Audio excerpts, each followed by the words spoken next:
And I will be covering the section on corporate governance, risk of misstatement, and ethics. Not only that, even SLFRS S1 and S2 sustainability related questions, which are embedded to this mock paper, right? So I'm sure those who attended the mock paper is so important, and I'm happy that you all attended the mock paper because through experience, I know over the years of lecturing experience, now most of the students විභාග ඉවර වෙලා ඇහුවාම කියනවා මොකක්ද උනේ මේ වෙලා නැති වුණා කියලා. Right? The biggest problem students face is time management. So believe me, this is one of the toughest paper in time management. Why? This paper has calculations, the consolidations, several questions, right, that connects to the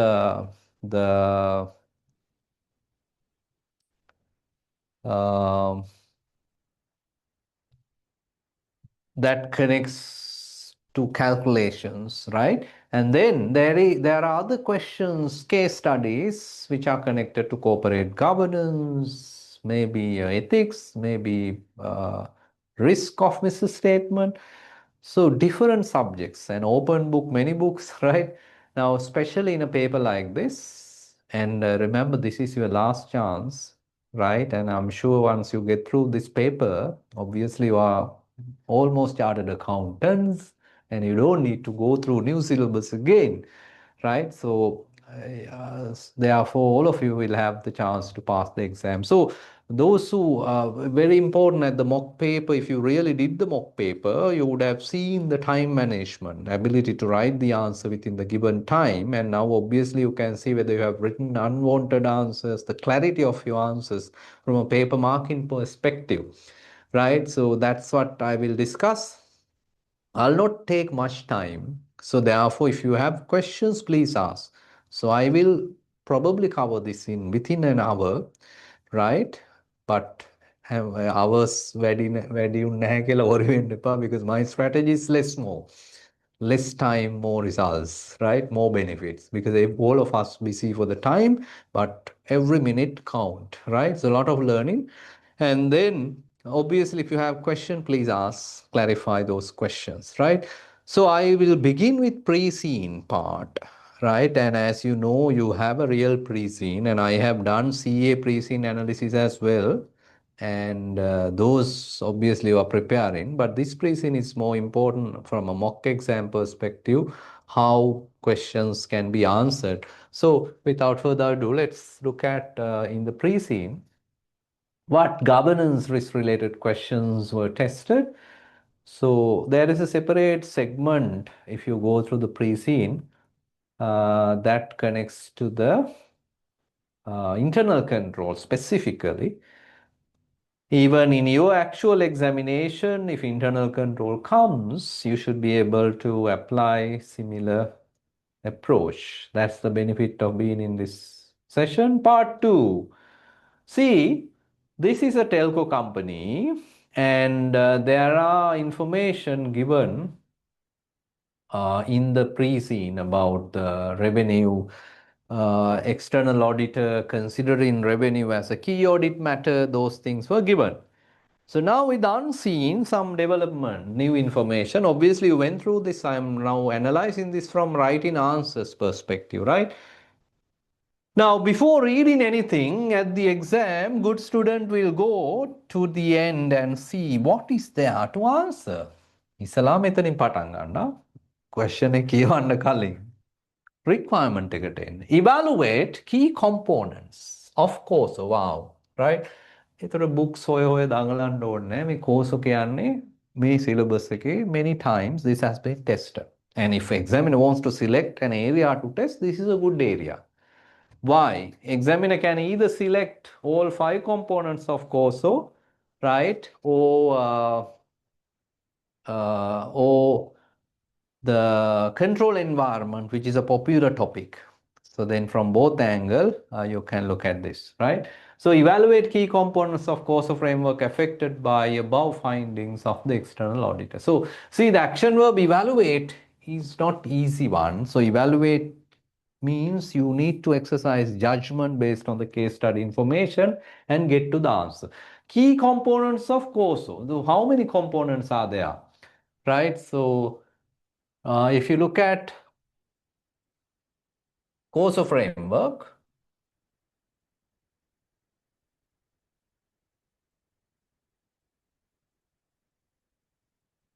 right? So COSO framework.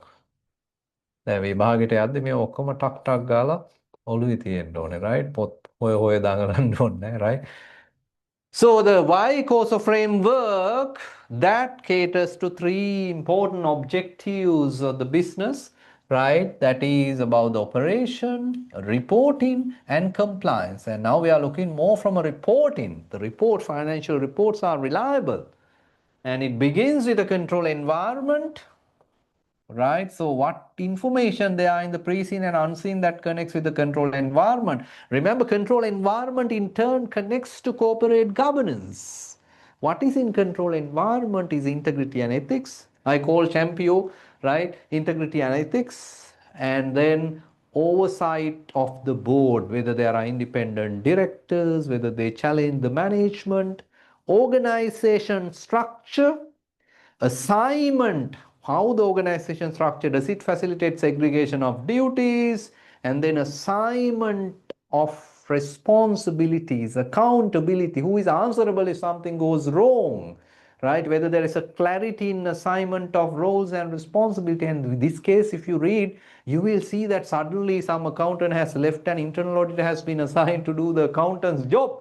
Those are the information you should connect to the case study. Theory ගෙනල්ලා ලිව්වා කියලා ලකුණු නැත.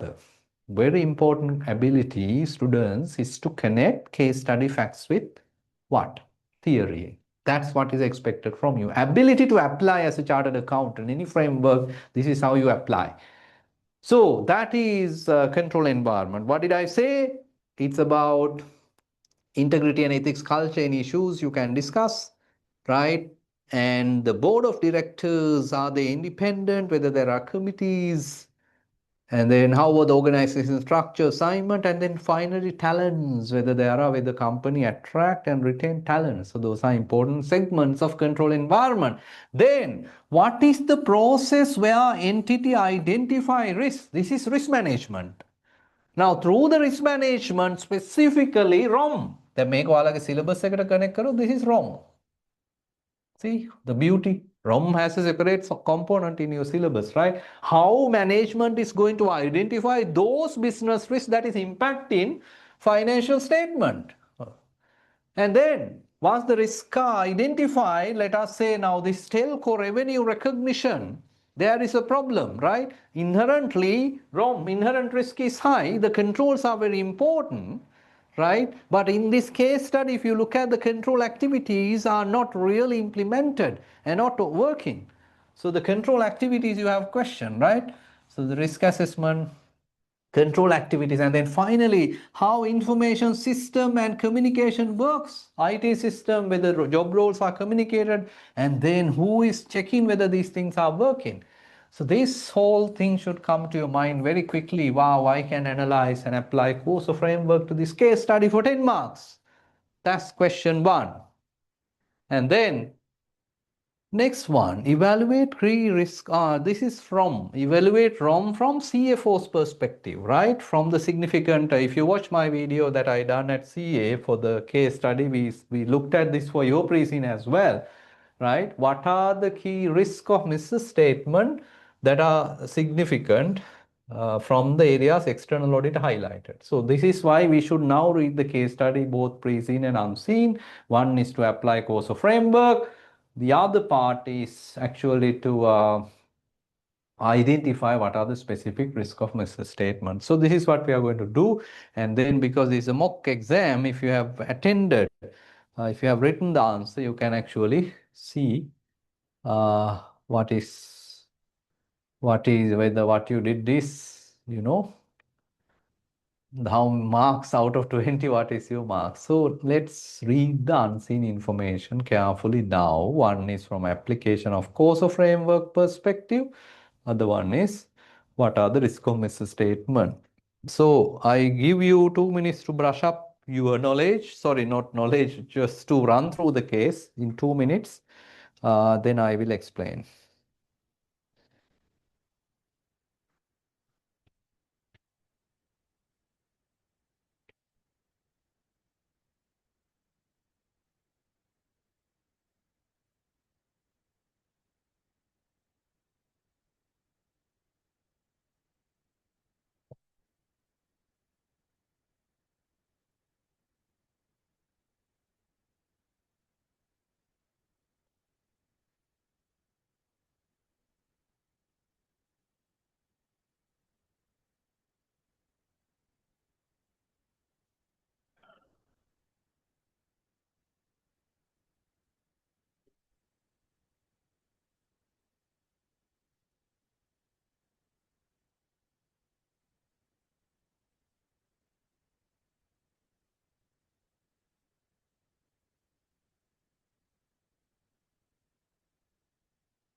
Right.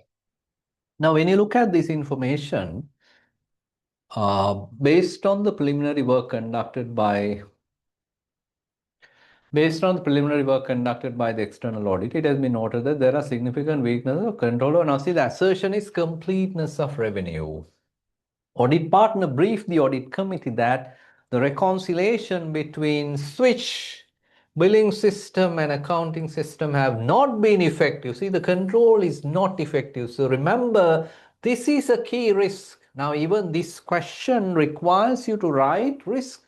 So one of the risks that you will write is revenue recognition, completeness assertion, right? Why?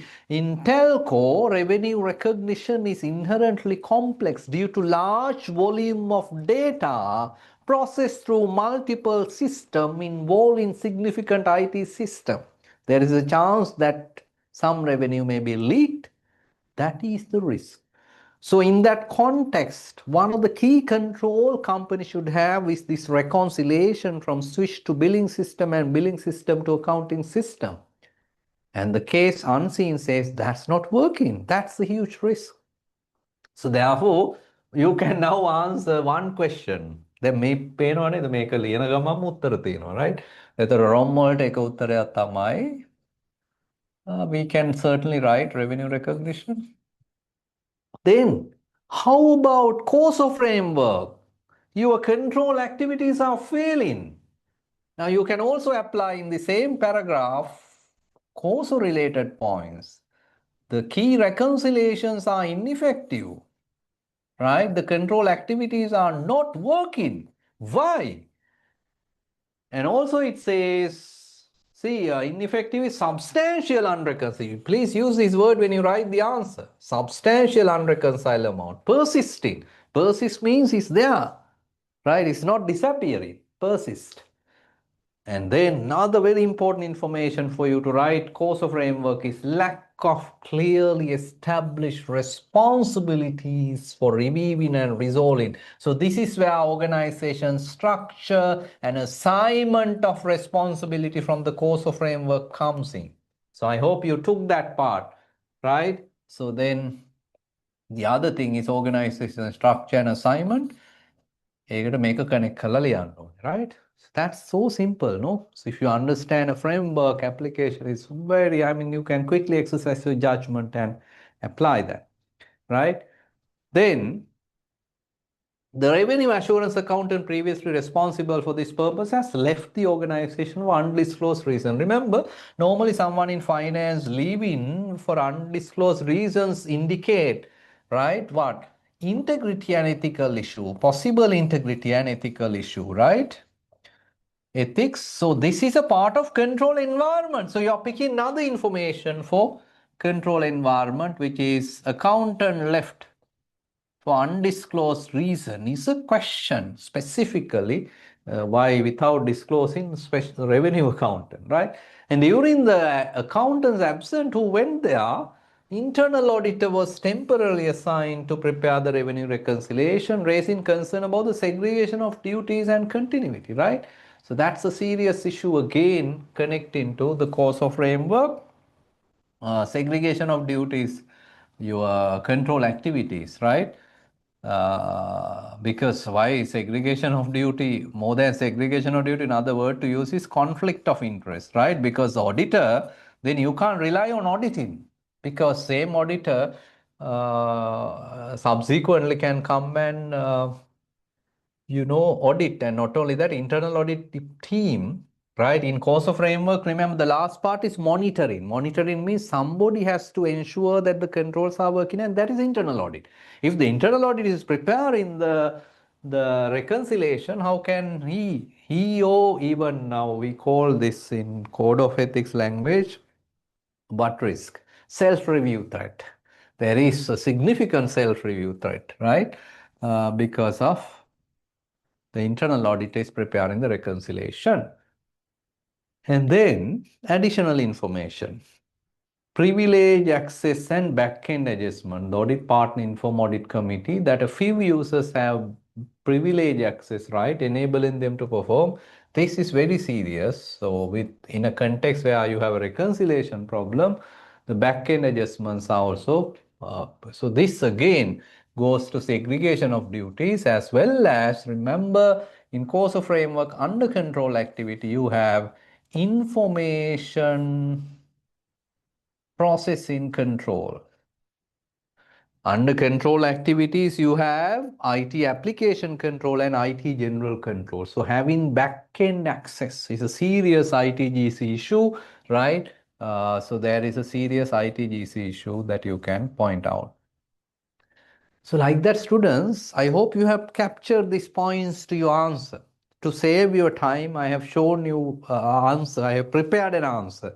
I will show you at the end. So I'm now telling you how to compile this information to a proper answer, right?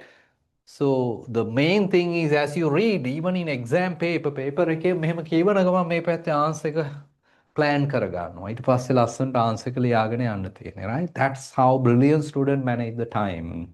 While you read, you plan the answer, and then finally you are quickly writing down. All right, so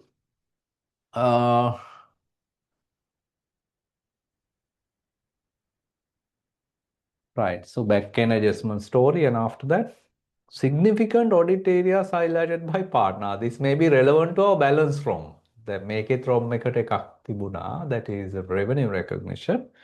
So here, now COSO framework, there are many areas, no? So now we spoke about control environment, there are problems. Risk assessment, what do you think? Is there any problem now when you apply the COSO framework? Now please use the chat. This is a live session.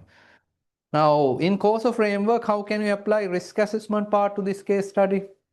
So can I get some answers? Yeah.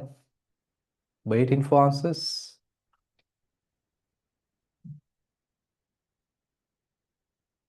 No, they're not applicable. The COSO framework එක ආවා කියලා අර පොත බලාගෙන පොතේ තියෙන තඩි paragraph ටික එහෙම reproduce කරාට ලකුණු නැත. What is more important is how you link. Obviously, you have to bring one or two sentences to describe the relevant component, but marks are specifically given when you link to the case study, when you apply the framework. So how you apply risk assessment to this case study? So the answer, if you are not giving, is to say specifically the complexity, the revenue leakage, revenue being such a significant area for financial statement, right, arising from business complexity need to be identified as an important risk from a risk perspective, and also internal control failure has to be identified in the risk process, right? The control failures, then those have to be addressed. Those may not have been addressed properly. Yeah, one student says there is a risk of overstatement of revenue due to internal control. That is the answer you will write to wrong question. No. So I am asking when you apply the COSO framework, the COSO framework risk assessment. The risk assessment is a dynamic process where you identify those risks, right, that could affect financial reporting objective in the COSO framework, right, and identify and quantify them. The impact likelihood, and then see whether controls are there. From that perspective, the revenue leakage, for example, right? So that need to be identified as a part of organization's business risk, right?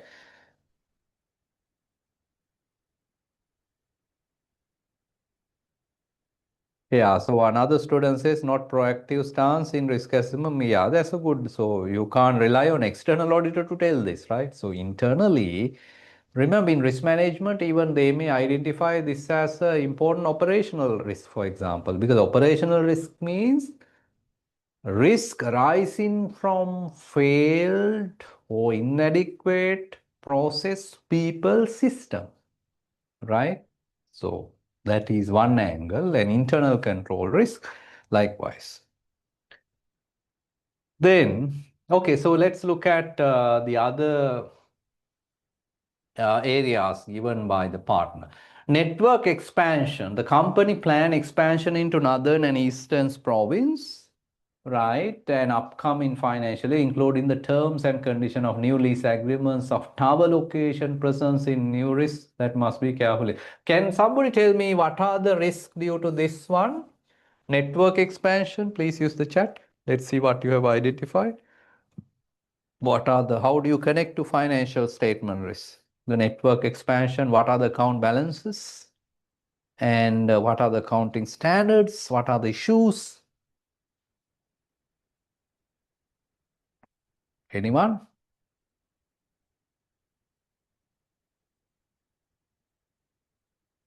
So financial, so remember this new location, LK 16, what is the issue there? How do you write an answer?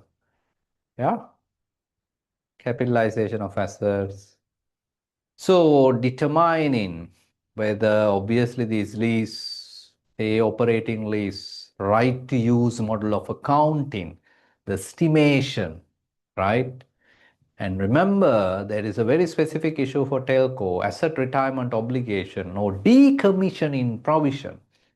Now, in some such a location, you are going to put a tower at the end of the period. The cost of removing that building has to be estimated and accounted as a provision, decommissioning provision. So those are important accounting issues that associates, right?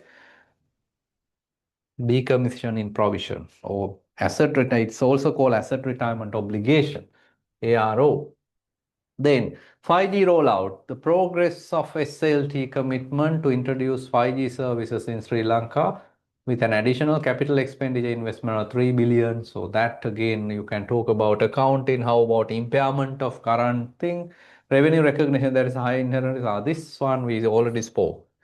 Right. So that's what basically from a risk of misstatement statement point of view, you can talk about leases, asset impairment, revenue recognition, right? So now let us quickly look at even here the course of framework. I explained to you most of the points where we can talk about control environment, integrity, and ethical issues of these maybe counter leaving, backend adjustments, the management override of control, things like that. Then the risk assessment, like some of you said before, external auditor, the company has identified there are several failures in controls, the information systems also, the problems, IT general controls, and monitoring seems to be weak, even internal auditor getting involved, right? So those points need to go to the answer. So if I show you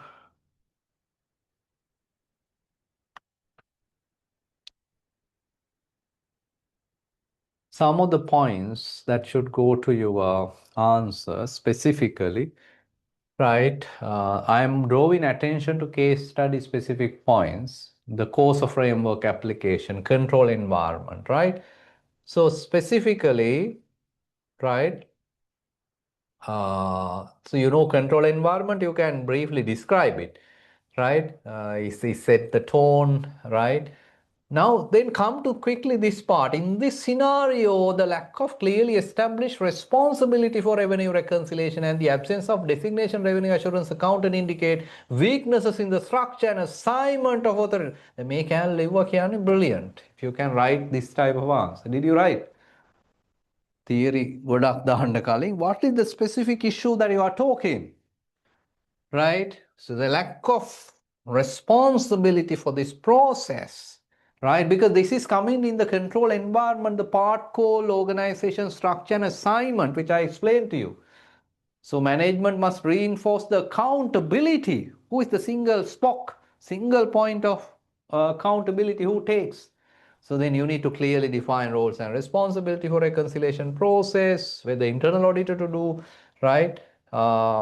And that privilege access also something to do with the culture, ethical value, and also you can connect the fact that accountant left the one that I explained to you. So this is the key part that has to go to the answer. Then the risk assessment perspective, right? So it's simply about identifying and analyzing the risk. So the scenario highlights several issues: incomplete revenue recognition process, right? Due to ineffective this is largely an internal control issue, right? This part. This is largely, like I said, internal control weakness. Then this fraud risks, right? Something critical. Why this fraud risk? Specifically from the ITGC, the back-end adjustment. The fraud risk is an important business risk. And then obviously revenue recognition, inherent risk that we spoke. And then, so those need to be covered through the risk assessment. At least few of these, if you write that these have not been captured in the risk assessment process, and that is enough. An additional point, now even the staff turnover and temporary assignment, so those are also important aspect. Now, employee turnover, now, isn't there a good backup plan to quickly fill that position? Right? Somebody internally trained rather than bringing internal auditor. Then control activity, there are several issues in the case study. You can talk about ineffective reconciliations. The reconciliation has been ineffective, and then there is no monitoring when this privilege access backend adjustments being done. Who monitored this? Right? The reconciliation process, restriction of access, the login, monitoring of logs. So those areas have been weak. Then IT systems, I am only drawing your attention to few things. So remember students, you don't need to come up with answer which is identical to this. But what is more important is at least one or two areas if you bring from the case study to the framework, that is what is important, right? Then information and communication, that is no major thing, but largely you can highlight about the IT access thing, right? And another important thing here you can highlight the control weaknesses, right? These control weaknesses should be communicated. Staff changes, so that's the communication matter. And then this type of issues about IT access should have been escalated. Those are the areas. And then monitoring is obviously weak. That means, according to the course of framework, monitoring should be an ongoing process or separate evaluation, especially for key areas like reconciliation and access right. And in addition, they can use automated tools to flag unusual transactions. Audit committee should regularly review, internal auditor should regularly review. So those areas can be highlighted. So that's how you can apply the course of framework. And now let's come to risk of misstatement. So one obvious risk is revenue recognition assertion. The completeness. Specifically, in addition to inherent risk, you can talk more about control risk in this case. That is largely arising from the ineffective reconciliation process, right? And then additionally, these all you don't need to write. Additional another important risk, this heighten the risk is the access management thing. And these are also the segregation of duties matter. Again, you can discuss. The network thing that we discuss largely talks about, relates to the lease, right? Whether this is right to use model of accounting is properly done as we discussed. And additionally, please make a note about the the decommissioning provision which I mentioned. And this rollout of the project, obviously, this is regarding the improper classification, capitalization, right? Those are the important areas. Then, yeah, then obviously impairment of uh, assets. Those are the main areas, right? So that is the answer for the pre-scene related segment. And then if I come to the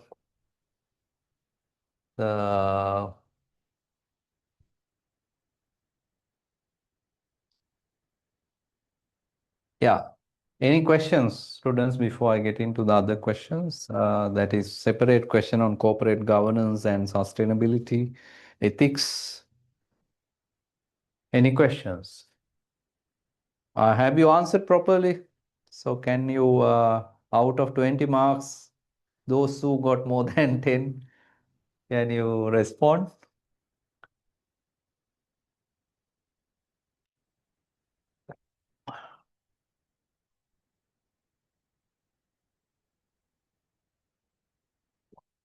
Yeah. So have you got most of the marks? You are not responding. Yeah. So are you confident about your answers? So you need to improve further. Can I get some feedback?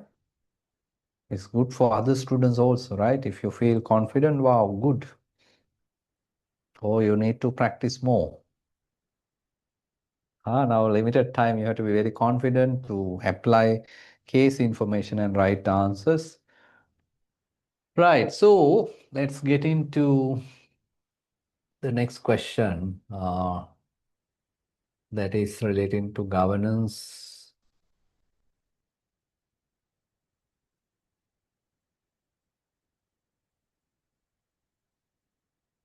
Yeah, I mean this one.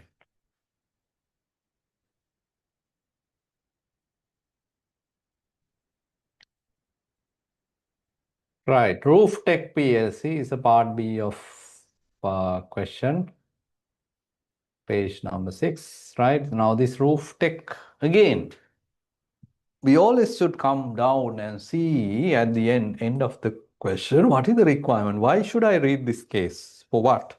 Because when you understand that, then you will know these are the requirements, the frameworks or standards that I need to apply. So there are 3 questions, right, for 12 marks out of this 25. One is a very important learning outcome, which is not properly tested in previous past papers, in my view. Effectiveness of the board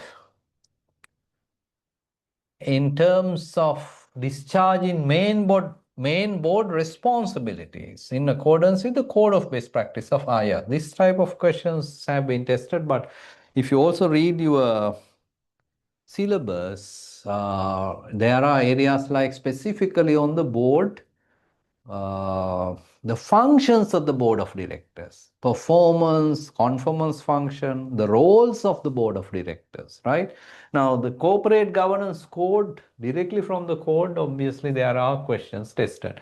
Effectiveness of the board, we have to understand. So, by looking at the case study, what are the problems, right? So how this question differ from a normal question where you talk about the director's adequacy and things like that, but this directly asks whether the board is okay. What are the areas when it comes to board performance that you need to highlight? So see the key word here, board responsibilities, right? Now, when you read that word, if you look at your open book corporate governance code, the first page, board of directors, there is a long list of things given. The board of directors are responsible for the business strategy. Those things without a book should come to your mind. They are responsibility for the business strategy, succession of the CEO, right? And then their responsibility for risk management, internal control, sustainability, like that, cybersecurity. All these are responsibilities of the board, which is clearly given in the very first page of the corporate governance code under board. Then there's ethical issue Suresh is facing and criticize the comments made by CFO clearly explaining the meaning of climate first. Now, this is a hot question, right? Climate first approach. Now, this year, most of the top 100 companies have to follow climate first approach, and then proportionality principle, very important, transitional relief, right? This is a very good, basic thing that you must know about the SLFRS, sustainability standards, right? So now those are the three requirements. With that, if you go to the case study and read, it's just one page, and we'll identify the board related problems also. So Rooftech is a publicly listed company recognized for its innovative roofing solution across the construction. The company board comprises of 8 directors, right? There are 8 directors, and out of 8, 3 executives, right? 3 executives and 5 non-executives. That's good. And then of whom only 2 are classified. There are 2 independent directors. Chairman also serves as CEO. Right? Chairman serves as CEO, combining leadership role without clear justification. Now, this is a problem, right? This is a big problem. The CEO chair, normally they have to justify in the annual report that why you are combining. Not only that, when chairman and CEO combine, additional requirement comes. The majority of the board to be non-executive, and then having a SID who is more powerful. All these things need to come in. But that is about the board composition, right? Remember, in this question, we need to write about evaluate the board responsibilities. What have they done? Have they done according to their role according to the code? Board meetings are held quarterly, but the agenda and information flow is largely controlled by the executive team. That's the main problem. Now, see, one point that you can talk about the board meetings. The board meeting, as you now maybe I think here, Nagama, you can write the points that you can write. The board meeting seems to be ineffective. Why? The control information is controlled by executive team. Non-executive directors, especially independent, often find their input sidelined, and concerns about the risk and compliance are rarely recorded in the minutes, right? So the risks are not reported in the minutes. So board meetings, especially non-executive directors' input are not considered. So the board is failing, having a balance, especially chairman also failing in that role. And then the minutes are not recorded, especially concerning areas are not recorded. In 25, board approved a high-risk acquisition of a regional competitor. The decision was now, we are coming to another area to write is board decision making. Right? So before important decision is made, the proper check-in to be done, information need to be analyzed, expert need to be appointed, right? So here, a risky acquisition. The decision was made hastily with minimal due diligence, no independent valuation, limited legal review, no external risk assessment is a huge problem. This is a problem from a risk perspective. The board has not properly done a risk analysis before acquiring a new company. In that case, they have failed in making one of the strategic decision, right? In making one of the strategic decision, they have failed to properly engage non-executives, properly do a due diligence, allocate adequate time at the board meeting, listening to all board members and make a decision. The acquisition resulted in unexpected, now see the results, unexpected liabilities, right, exposing the company to significant losses. The company has faced regulatory scrutiny. That is another issue, another area where board responsibility for laws and regulation. No, so here it shows how they fail to comply with laws and regulation because there is a scrutiny for breaches in Data Privacy Act, which is now in force in Sri Lanka following a cyber attack that compromised sensitive customer data. The board had not prioritized cyber security. Cyber is another area you can write because that's a specific area covered under corporate governance code where the board should appoint chief information security officer, cyber risk management process. These are basic things, and as a result, they got regulatory fines and loss of customer trust, major risk. And obviously, by doing all of this, they can say there's a risk management failure as well. If there was a proper risk management process and a policy, they should have defined risk appetite for these areas and allocated resources and bring in processes and people to mitigate those risks. So as an additional point, you can separately talk about risk management failure in your answer. Then, an ethical dilemma recently emerged when Suresh, this is a Suresh ethical problem, right? The accountant discovered a significant unidentified deposits in the company's accounts, right? Now it seems to be like money laundering. You know, there is act in Sri Lanka, two act, Anti-Money Laundering Act as well as Financial Transaction Reporting Act. Those acts are there. When Suresh raised the issue with the CFO, Charit Amarasuriya, CFO, right? Charit advised Suresh not to disclose anything about this current account or other finance staff, stating that deposit relating to managing director's personal dealing, right? Suresh was pressured to remain silent, creating a conflict between his integrity and management directives and raising serious concern about the transparency, accountability, ethical. So, see, what is the issue here? As ethical problem students, can you tell me what is the issue here? What is the name of the issue that we are going to talk about? This is money laundering case. If it is a suspicious transaction, there are laws in Sri Lanka like Financial Transaction Reporting Act where accountant has to report it. First, accountant has to study and have a responsibility. And with this pressure, there is ethical issue that connects with NOCLA, non-compliance of laws and regulation. If a NOCLA situation comes, the first thing is to understand the scenario better, gather more information, number one. Number two, you go and talk to your CFO. If CFO here says don't discuss anything, then you see, can you go to head of internal audit or an audit committee chair and discuss this issue that there is a problem like this. If we don't report, there will be a problem, right? It will be a reputational damage, violation of laws. And then if nobody listens, you need to decide further action that you need to take, considering your public interest. You have a responsibility to public interest, right? If it is a money laundering case, right? Now, central bank requires you to financial intelligence unit to be informed about this issue, and final decision may be that. So those are the answers you may write.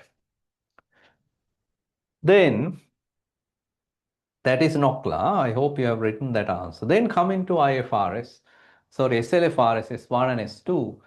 This is the top 100 company. It comes under top 100, which means from this year, SLFRS is mandatory, right? Sustainability standards are mandatory.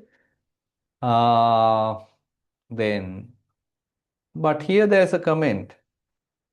CFO mentioned that compliance with the standards will not be a significant, it's not a big problem, right? Significant challenge. What is required during the first year is to have a general disclosure under climate first approach using proportionality principle and transitional relief.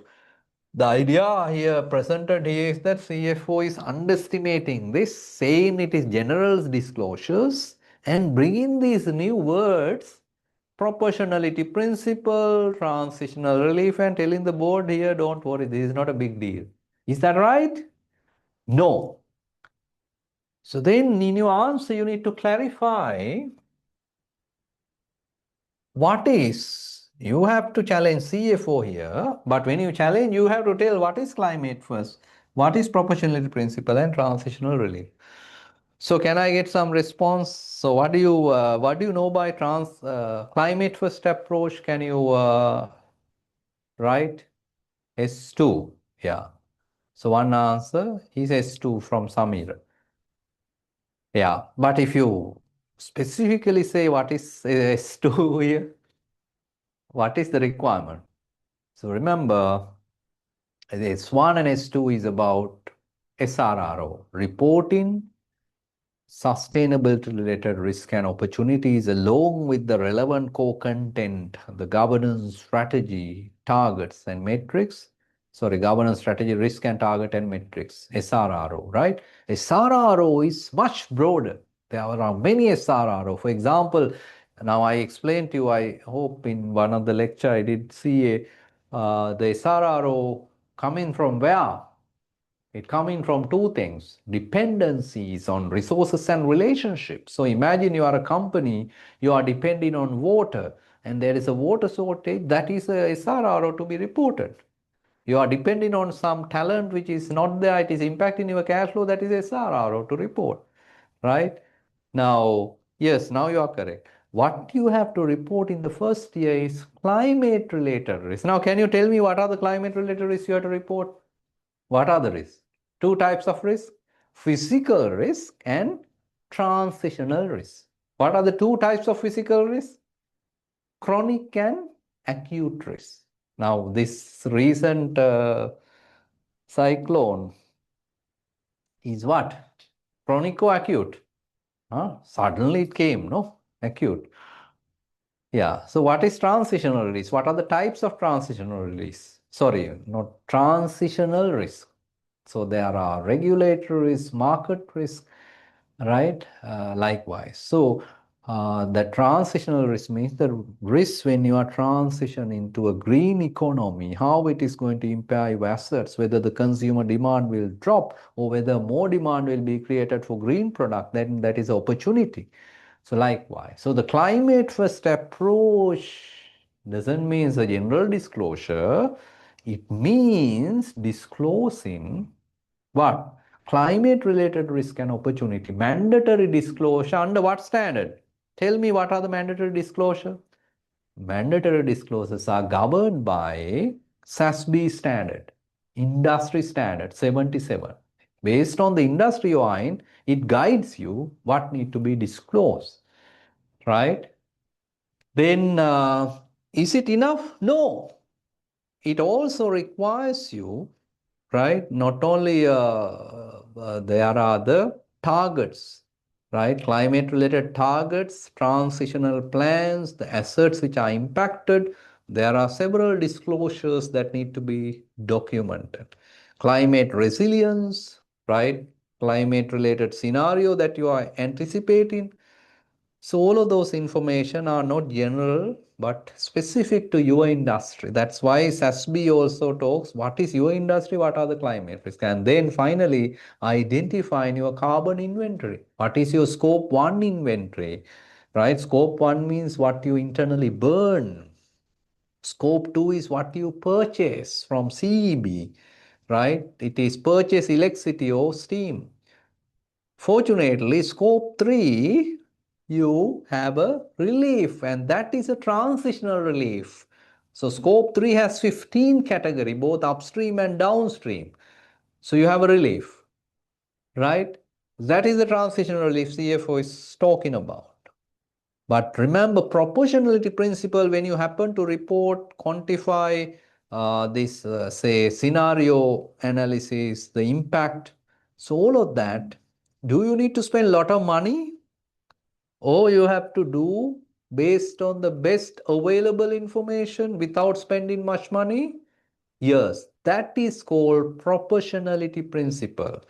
Do what you can do without spending much money, right? That's the idea of proportionality principle. But if you look at technical meaning, right, you need to basically use available, best available information without undue effort and resources. That's what is in the standard.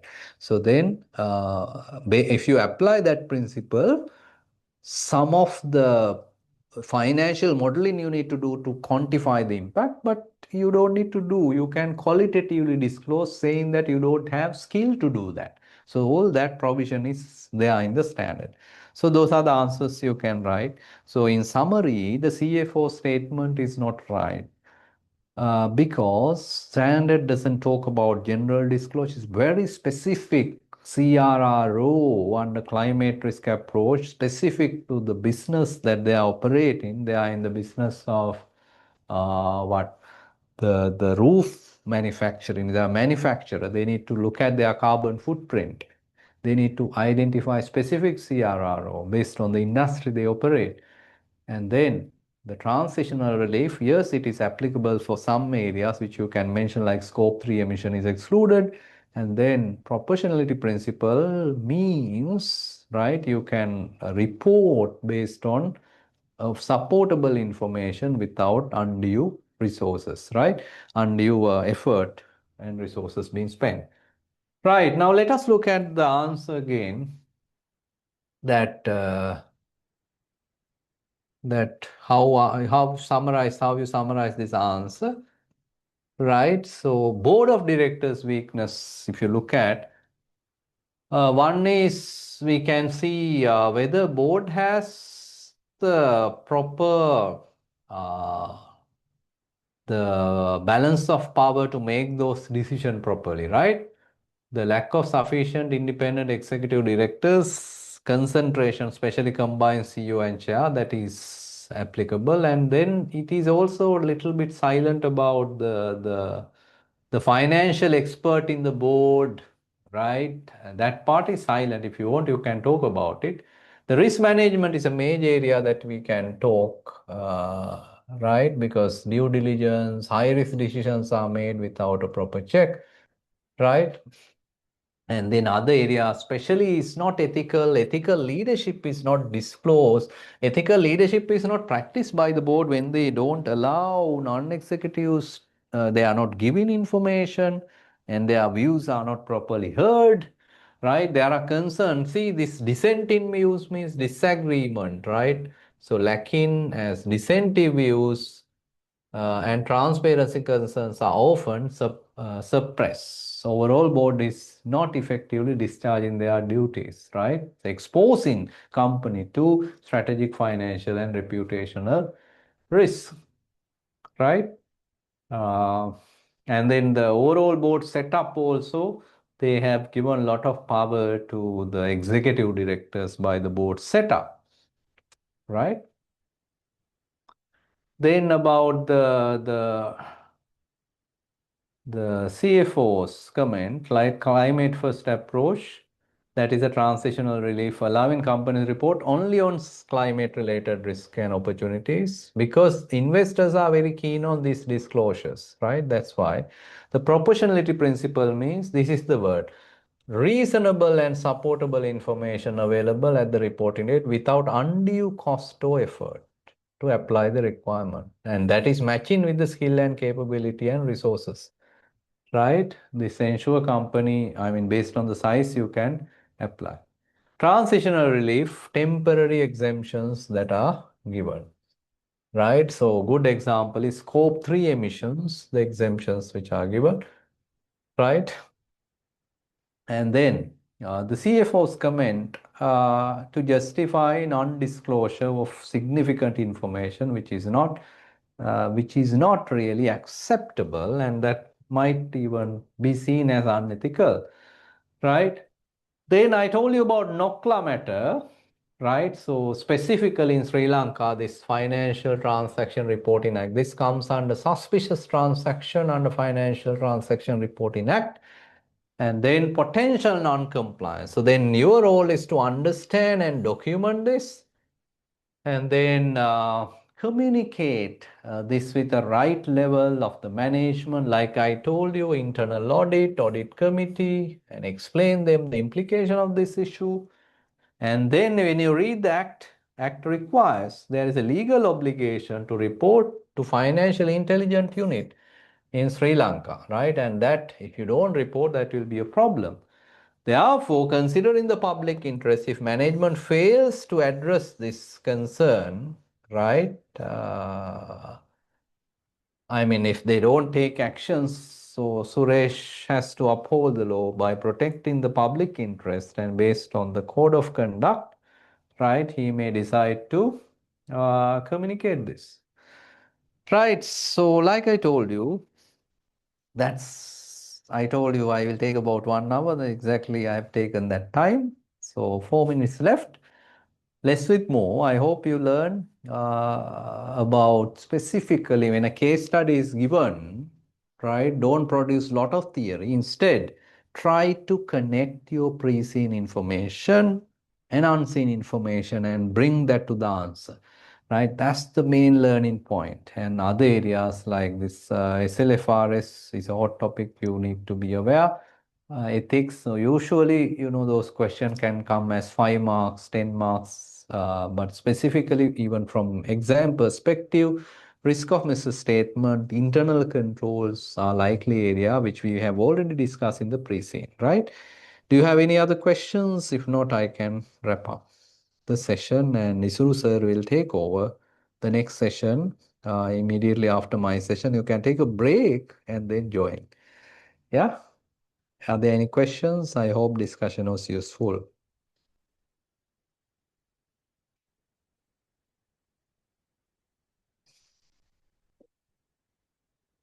Yes, I'll share the document.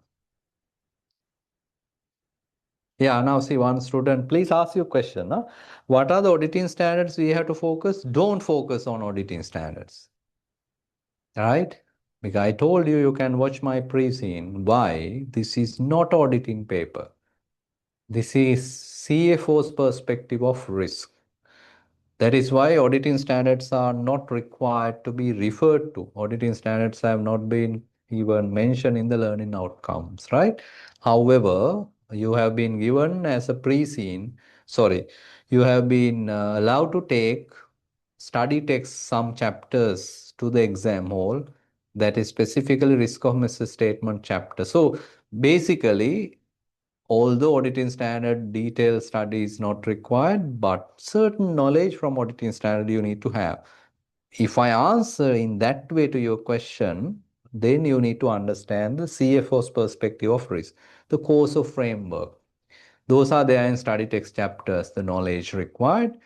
Then going concern is again accounting standard, how it applies from auditing context. You better know, but it's more than auditing again, whether going concern assumption is applicable or not is a financial, I mean, accounting standard application, right? Materiality application. So those are the areas. So otherwise, don't waste. The biggest risk that you will face is wasting time. So don't waste time.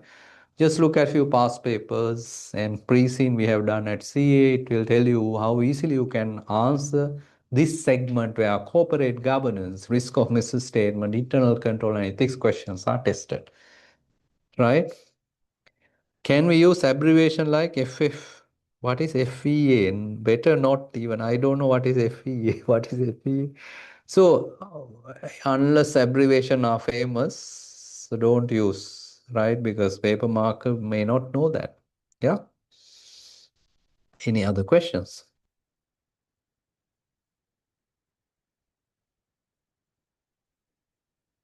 Right.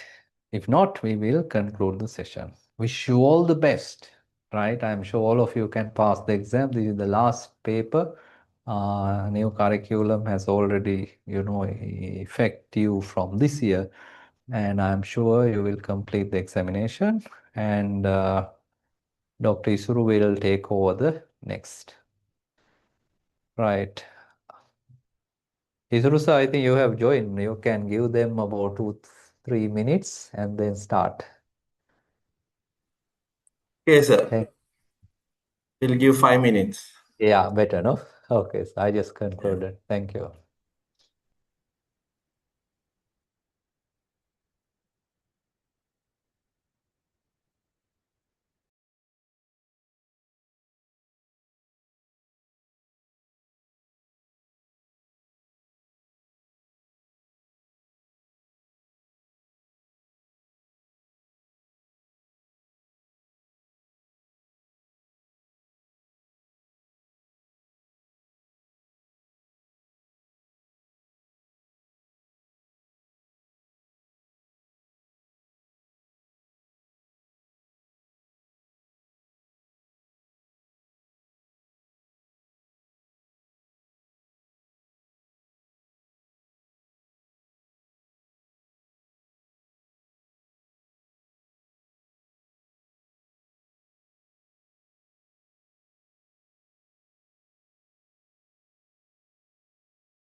Right. Shall we start the class?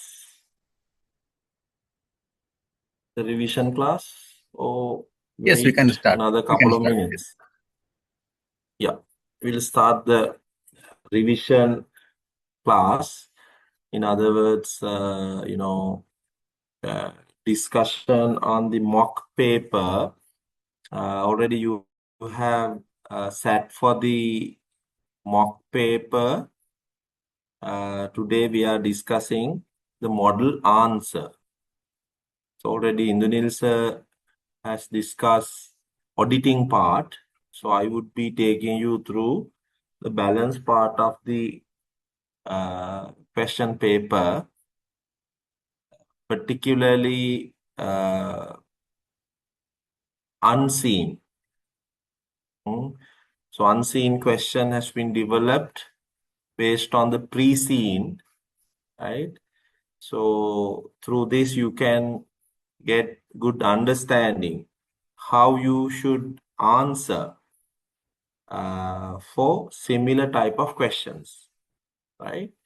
So we'll start with question number 1.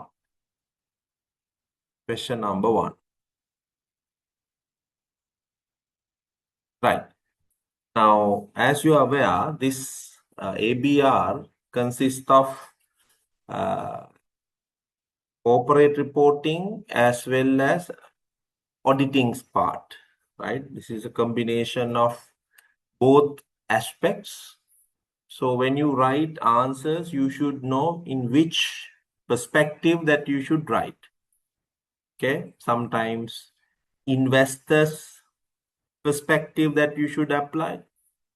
So based on the question, you should understand the perception or the perspective. Okay. Before answering a question, first you need to see the required thing. So, the required. Right. First, you should, before reading the content of the paper, you should read the required thing. Why I'm saying so? Then you should know what to be answered.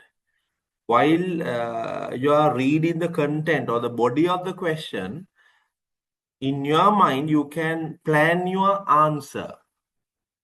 If you are not knowing what to be written, then again you need to read the question, and again you need to read the content. So it's time taking. You're wasting your time. So therefore, better to read the required thing first, right? Then plan or organize. You can organize your answer, right? Okay, let me read first section. Question number 1, subsection A. Okay. Right. I hope everyone can hear properly.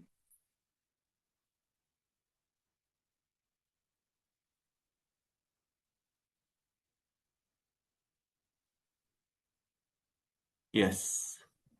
Right. Okay. Everyone can hear properly. Right. Advise the management. See the action verb. So I wanted to tell you, you need to see the action verb as well. So there are high order level action verbs as well as low order level action verbs. In strategic level, the most of questions on high order level action verbs, right? Advice based on Bloom's taxonomy is a high order level one. So marks allocation also higher for high order level action verb. Action verbs like identify, list. So those are low order level action verbs. Memory would be checked. But these action verbs, checking the application, okay? Right. Advise the management on initial recognition and measurement of the lease arrangement, including the security deposit and restoration obligation as at 1st of January 2023 and subsequent measurement as at 31st March 2025. Write down the dates, initial measurement as well as subsequent measurement. Your answer should address the right of use asset, lease liability, treatment of variable lease payments, and deposit under SLFRS 16 and SLFRS 9, and recognition of the restoration provision under LKS 37.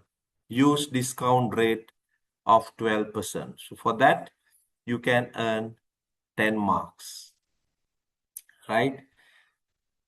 Then part B, so what is the relate? Now you can see here, related standards are given.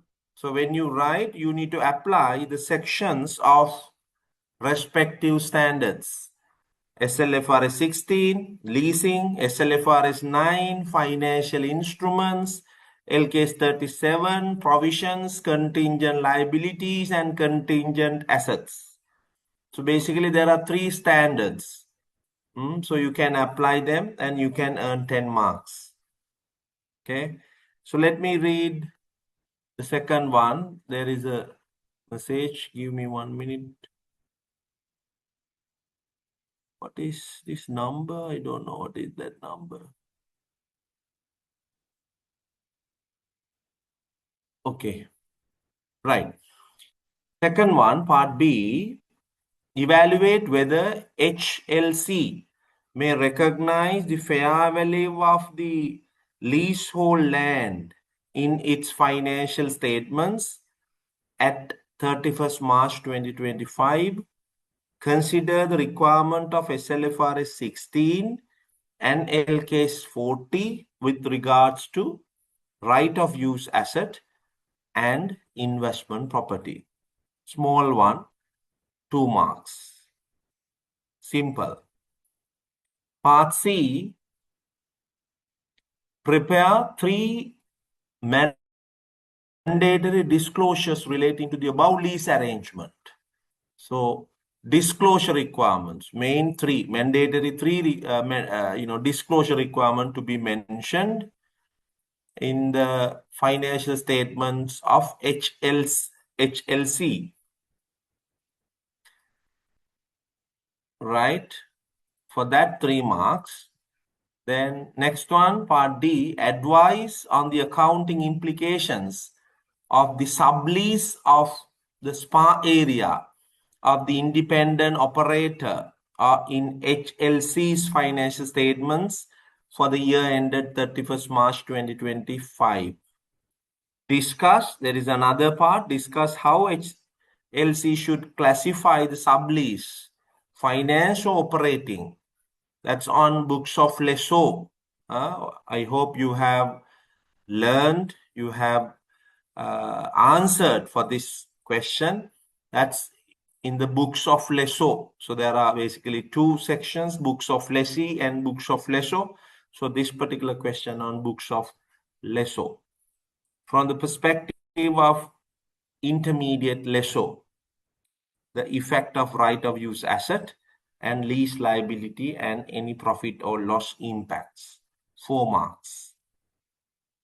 Last one, in question number 1, there is a LKS 12 implication, LKS 12 income tax. Calculate the deferred tax amounts that should be recognized in HLC's financial statements for the year ended 31st March 2025 in respect of revaluation of the building, the differences between right of use asset and lease liability, the restoration provision, and straight line deduction of the upfront lease payment versus its accounting treatment, right? So you can earn 6 marks for that, right? So we read the required things. There are 5 parts. Now you can go to question and see the body of the question, right? Quickly you can read. Okay. Healthy Life Clinics. HLC operates a network of wellness centers in Sri Lanka. On 1st of January 2023, enters into 35-year lease with the local government for a plot of land on which to build a new wellness center. Okay, so here 35-year lease for a land. So you can write down important information. Now in your mind, you are aware what to be written, right? The first you need to answer how right of use asset is recognized. So there are different transactions happen. Upfront payment is there.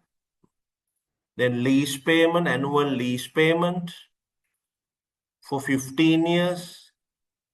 Then variable lease payment equal to 3% of center's annual revenue once operations begin.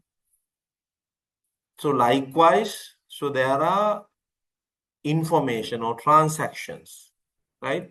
So in the first part, you need to provide or advise this particular company how to measure them, how to recognize them.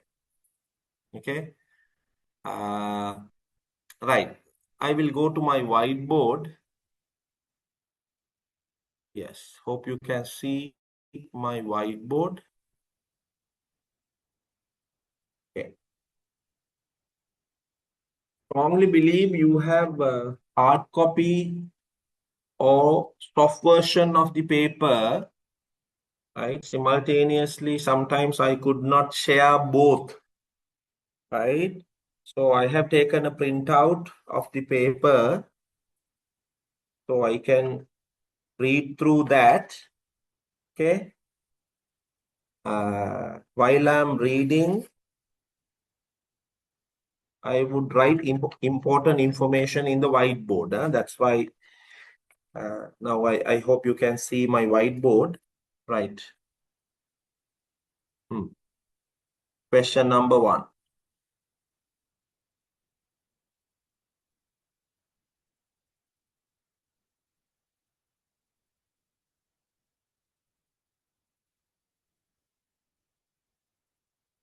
Yes.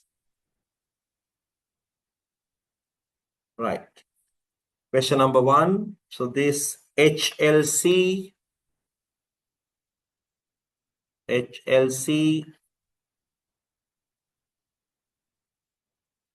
entered for a lease on 1st of January 2023. We need to show workings or the figures on 31st March 2025. So from here to here, how many years and months? 31st December 2023, here 12 months. Then 31st March 2024, another 12 months. Year 1, year 2, then here another 3 months. So 2 years and 3 months. Why I have written like this? You need to accrue interest because you need to take the present value and you need to calculate back in order to calculate the interest. So therefore, you should be aware how many years that you need to calculate the interest. Right, 2 years and 3 months. Okay. Right. So here the lease payment or lease period for the land is 35 years. Plot of land.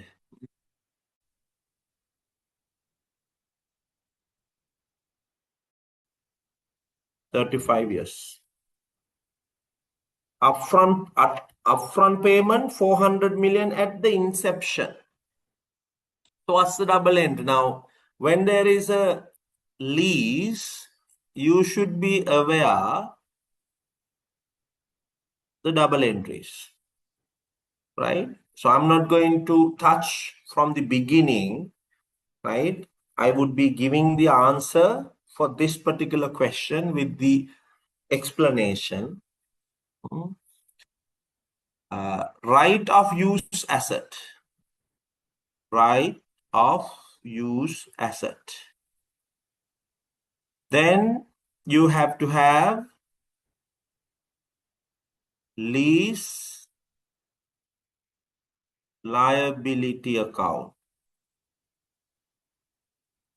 Lease liabilities, right? Lease liabilities. Right. Now we'll take one by one. Upfront payment 400 at the inception.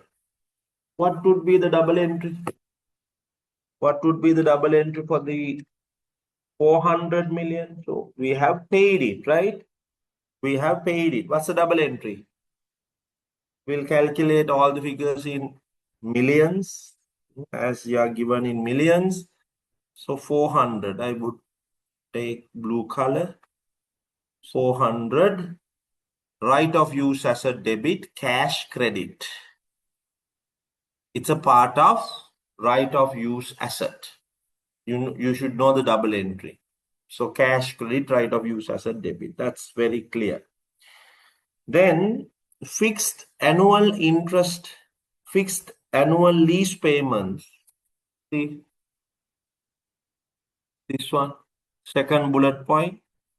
Fixed annual lease payment of 6 million payable at the end of each year for the first 15 years. Thereafter, no fixed payments. There is thereafter no fixed payments. That's important. So we can estimate precisely 15 years. Now, we are here 1st of January 2023. There are 15 fixed payments.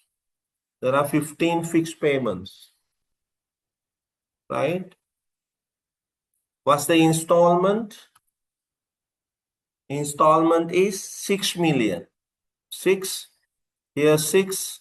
So likewise, up to 15 years, up to 15th year, entity will pay installments. So in leasing, in the books of lessee, what you should do is you should take the present value of those lease payments. I hope you are aware how you should calculate present value. Present value equals future value divided by 1 plus r power of n.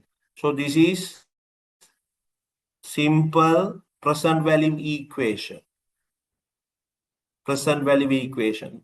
Future value equals present value 1 plus r power of n.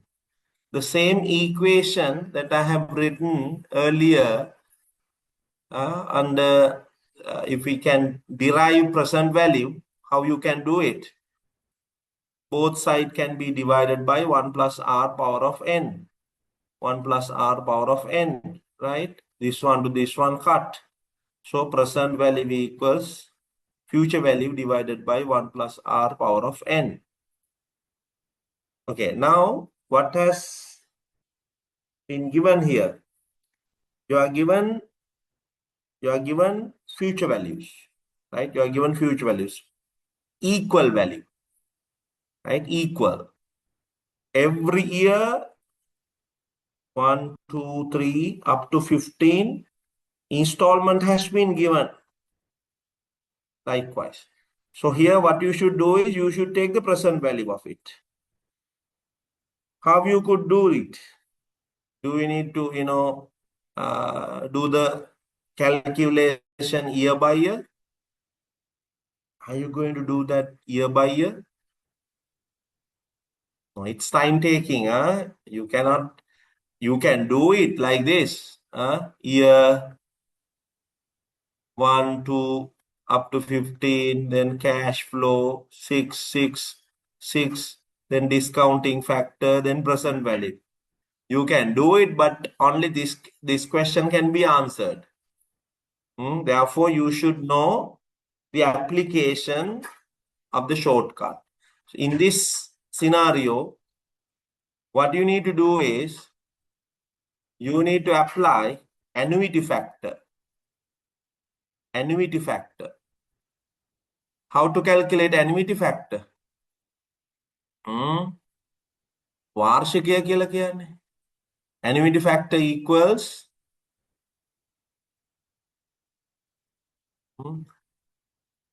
what's the equation? Annuity factor.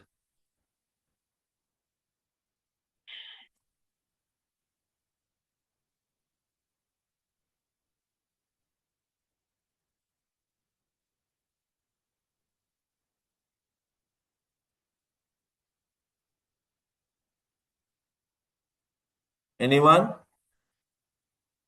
Annuity factor equation. 1 minus 1 over 1 plus r power of n over r. Can you remember this? I would write somewhere here as well. You can write down annuity factor equals 1 minus 1 over 1 plus r power of n over r. Entire equation can be divided by r. R means interest rate. Okay. Okay, we'll apply. 1 minus 1 over 1 plus r.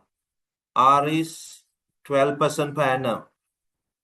12% means 0.12. How many years? 15 years. Divided by 0.12. Right, calculate and tell me the annuity factor. Annuity factor means total of discounting factors. Okay. Now you will be writing 0. You will be writing discounting factors. No. Annuity factor means total of discounting factors. That's called annuity factor. So through this equation, you can calculate it quickly. Right. 1 divided by 1 plus 1 divided by 1.12 power of 15.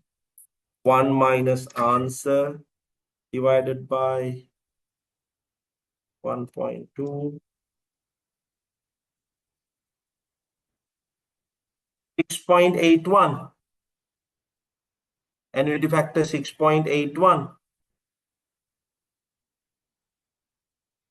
6.810. Now, what you can do is this is the total of discounting factor. Then you can multiply by one installment. One installment, right? You can multiply that annuity factor by one installment, that is 6. So you will get 40.8. 40.8 means 40.7 approximately. 40.7. 40.7. Right. I would write the double entry. 40.7. Right of use asset debit, lease liability credit. 40.7.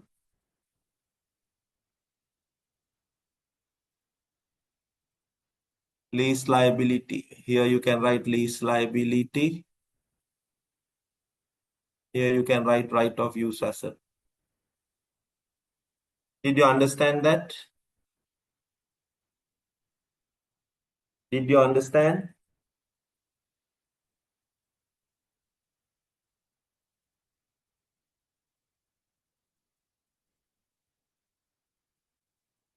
Is that clear? How we calculated the present value? Simple, huh? That's very simple. We are given installments up to 15 years. But there's a very important thing. Examiner has given us variable lease payment. Variable lease payment equal to 3% of center's annual revenue once operations begin. Can you take that one into consideration? Is that possible? Is that precise? Variable consideration can be taken into consideration, but not this one. This one, there is no such obligation. There is such obligation because we don't know the revenue, right? As per section 27, can you please go to section 27 of SLFRS 16? Then you can see that. Section 27. Section 27 of SLFRS 16. You can go to that section and see. Section 27 of SLFRS 16. It clearly says about variable lease payments that depends on index or rate, initially measured using the index or rate as at the commencement date. It further described in section 28 variable lease payments that depend on an index or a rate described in paragraph 27b include, for example, payments linked to a consumer price index, payments linked to benchmark interest rate, or payment that vary to reflect change in market rental rates. But if there are such things, index or rate, we can predict up to some extent. But in this case, there is no such index or rate. Therefore, this particular variable lease payment cannot be taken into consideration. Cannot be taken into consideration. So we cannot take this particular cash flow because we cannot estimate it. Difficult to estimate, not reliable as such. Right? So third bullet point of the question, we cannot take it as per section 27 of SLFRS 16. Okay? So you should write because the action verb is advise. Right? Advise. Okay, that's not variable considerations can be taken into consideration as per section 27, right? But sometimes in the examination, you would be given that one. You need to take it into consideration. But in this one, there is no index or rate for you to calculate that one precisely or estimate that one precisely. Okay. Right.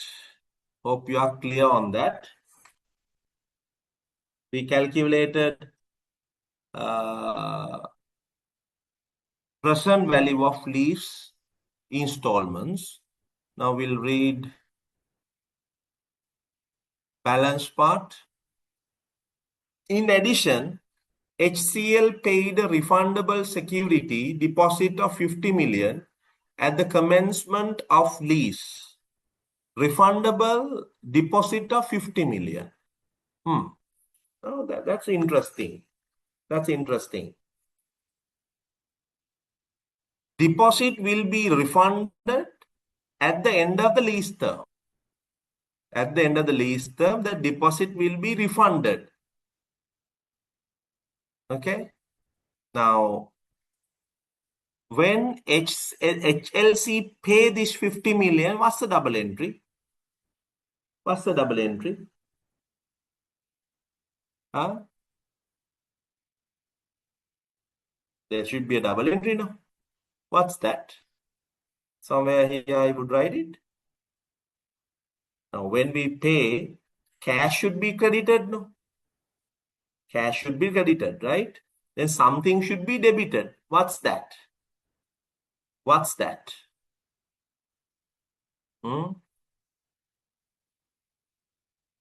What's that?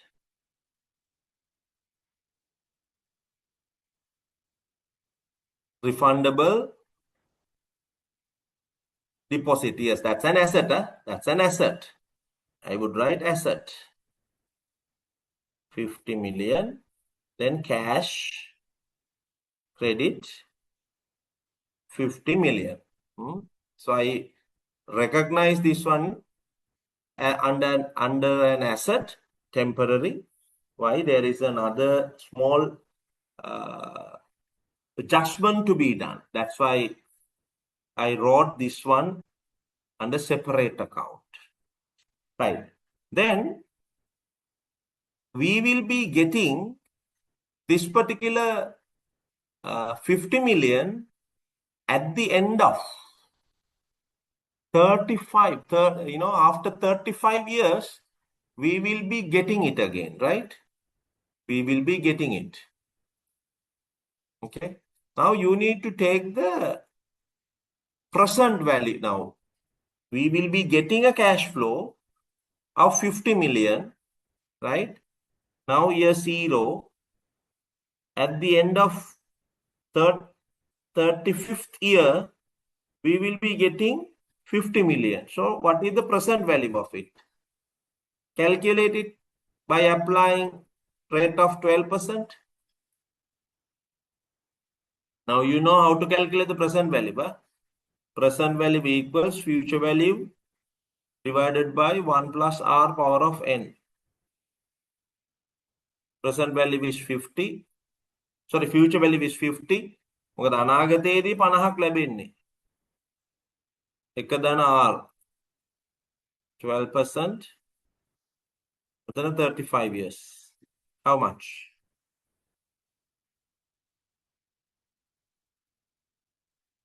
What's the answer?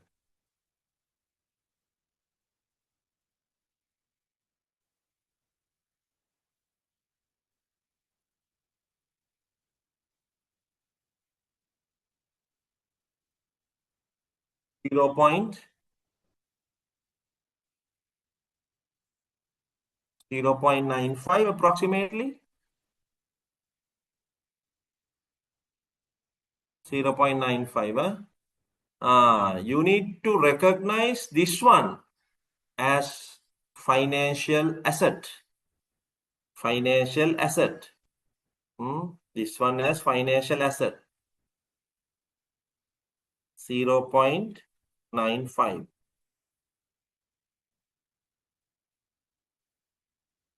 Okay. Now, here, this is the present value of that particular deposit. Now, we have written here 0.95. Now, what you need to do in that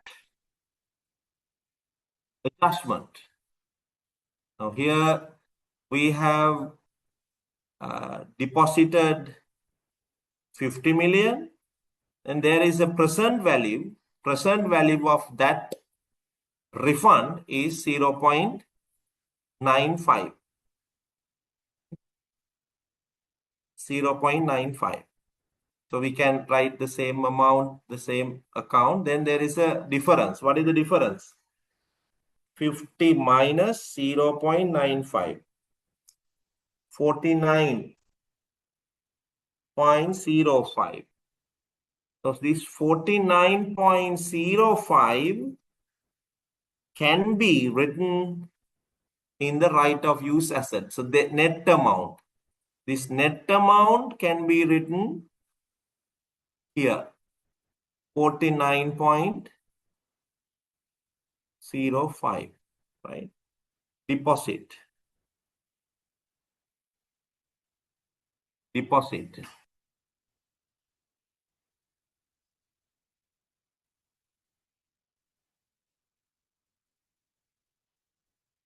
Okay.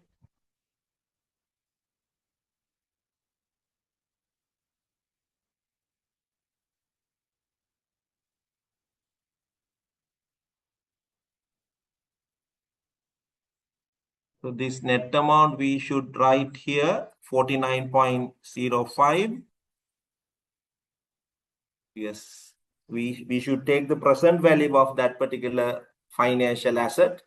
That should be deducted from the amount that we have paid. So that amount should be added to the right of use asset 49.5. In addition to that, you should be aware, so there is a financial asset that should recognize at amortized cost, that is 0.95. 0.95. So we have credited the asset. No, we have credited the asset. So this financial asset debited, financial asset debited, here credited, right? That's the double entry. That's the double entry in the beginning. I repeat. So we have calculated the present value of that refund because we will be getting 50 million again after 35 years. We have calculated the present value of it, right? So that present value should be accounted. What's the double entry? Present financial asset I have written here, as I need to adjust subsequently. I wrote here financial asset debit, this account credit 0.95. මෙතන financial asset කියලා දැම්ම නම් හරි. එතන වෙනස 49.5යිනේ. 49.05 should be transferred to right of use asset. Why we have deposited this particular money? To get the right of use asset. That's why we debited it into right of use asset. That's a kind of direct payment. Direct payment, already you are aware, initial direct payments, something like that. That's a deposit. If we are not keeping the deposit, we cannot get the right of use asset of the land. Right? Any question on that? ඒක තේරුණාද එතන ඒ adjustment එක? Is that clear?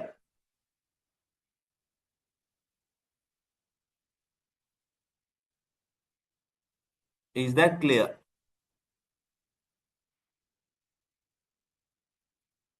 If not, please tell me, I will repeat again.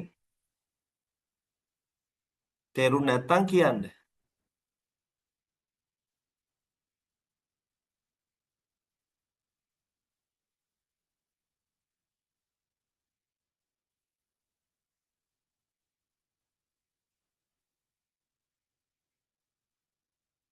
Shouldn't 50 million go to ROU asset? if you write 50 million debit side in the ROU, you need to reverse 0.95 again from the right of use asset. Right? Then the net amount is 49.5. ඒක තේරුණාද කරපු එක? දැන් මම මේ ගිණුම හරහා මොකද කරේ? ඩබල් එන්ට්‍රිය පැහැදිලි කරේ. මෙතන ගිණුම හරහා ඩබල් එන්ට්‍රිය පැහැදිලි කරේ. This is a kind of temporary account I open for you to understand. දැන් මෙතන මම මෙහෙම පෙන්නනවා මම ආපු මකන්නංග. මෙතන ඔයා 50 ලියලා මේක කෑෂ් නේ පුතා. right of use asset debit 50යි. මෙතන ඔයා ලියන්න ඕනේ එතකොට 0.95. ඒ ෆයිනෑන්ෂල් ඇසට් එකක් රෙකග්නයිස් කරන්න එපා. එතන මේ දෙක අතර වෙනස කීයද? What's the difference? මේකනේ. Did you understand now?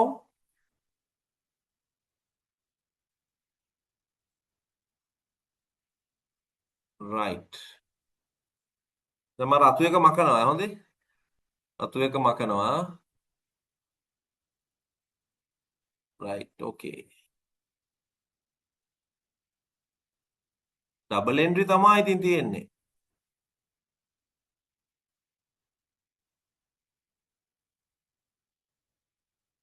Right, okay. It's clear. තමෝක ප්‍රශ්නයක් අහලා තිබ්බද? ඔබට පොඩ්ඩයි. Sir, 0.95 is the time weighted amount of 50. Yes, present value of මේ මං හැදුවේ මෙතන මේ. අවුරුදු 35කට පස්සේ අපිට ලැබෙනවනේ මේ 50 ආපහු. ඒකේ අදාගය 0.95. Present value of deposit. Refund. Right? So we should recognize that one as a financial asset. This is the asset. So I have taken down.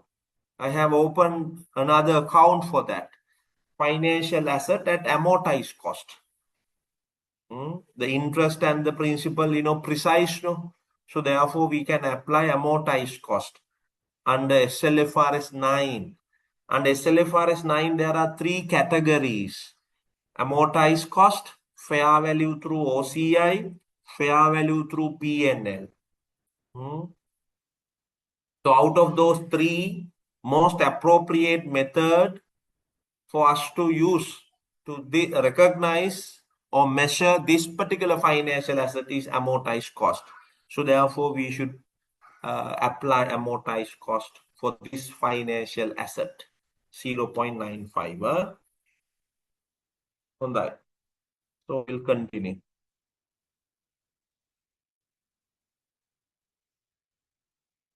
Still we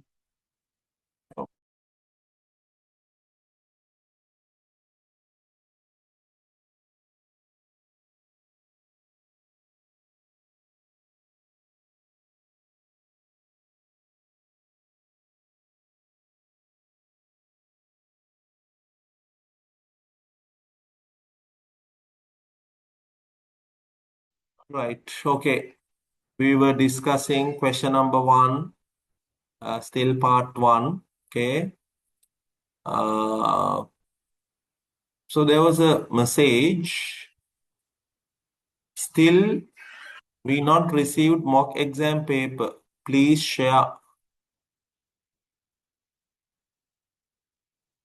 Please share. Host, can you please share the paper? In that already available in the web, right? So mock paper, no?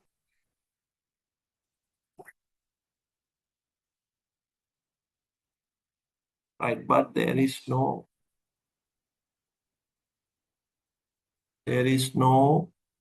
any sign of interest payment. Only the principal is refunding. Is that the case? Possible measured at amount? Yes, because interest is now we have taken the present value, no? Only one payment to be received after 35 years, one payment, right? So you should take, already we have taken the present value, only one cash flow. at the end of 35 years. 35th year, only one cash flow, principal payment. We have taken the present value of it. We can, year by year, we can, update it with the interest. I will show you how we could update it. I will show. Give me a couple of minutes. We need to put other transactions here. Then I would be showing them under subsequent measurement. ඒවා අපි කරන්නේ subsequent measurement එකේදී. තාම අපි ඉන්නේ initial measurement. Right, okay. Moving forward. We have covered up to this point. The deposit will be refunded at the end of lease term. HLC is obligated to dismantle the center and restore the land to its original condition at the end of the lease. Restoration cost estimated at 20 million in 35 years. Present value 8 million using a discount rate of 10%. That has been given. No need to calculate like we did for 50 million. So examiner has given us the present value, right? Examiner has given us. Okay. දැන් එතෙන්දි පුතා අපි ආපහු calculate කරන්න දෙයක් නැහැ. Present value has been given. So dismantling cost is part of right of use asset. Dismantling cost. Okay. We'll do the transaction now. Record it. Right of use asset debit. Provision for dismantling. Provision for dismantling cost.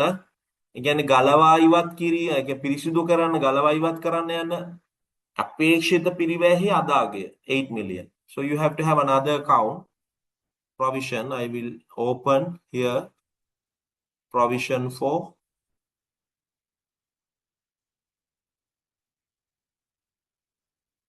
dismantling. Credit 8 million. Here right of use asset. You can change two names. Okay.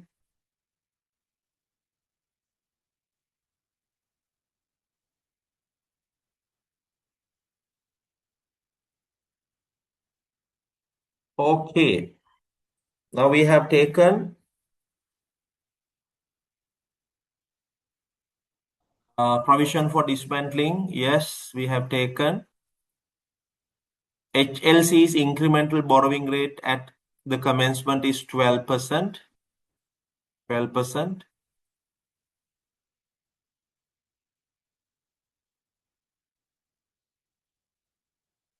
Right. Then construction of wellness center cost is 1.2 billion. And that's a different one. The construction cost. So building 1.2 billion available for use in 1st of July 2024. HLC's policies to measure building subsequently at fair value. HLC's policies to measure building subsequent at fair value on 31st March 2025. Building was valued at 1.3 billion. That possible, right? Building is under property, plant and equipment. That can be valued subsequently either cost model or revaluation model. So fair value of the asset is 1.3 billion. So that's possible. Then HLC allocates 5% of the building's floor area to a luxury spa. On 1st of October 2024, HLC leased this spa area to an independent operator for 10 years at a monthly rental of 400,000. Then there is a small concern whether that particular building recognize or consider as investment property, IP, because so there is a lease, right? Sublease.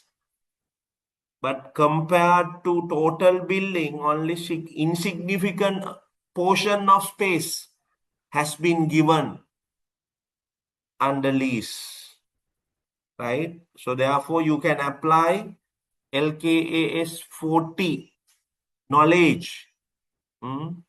That's not significant. Yes, that's not significant. Therefore, you can consider that particular building as property, plant, and equipment, not investment property. Right.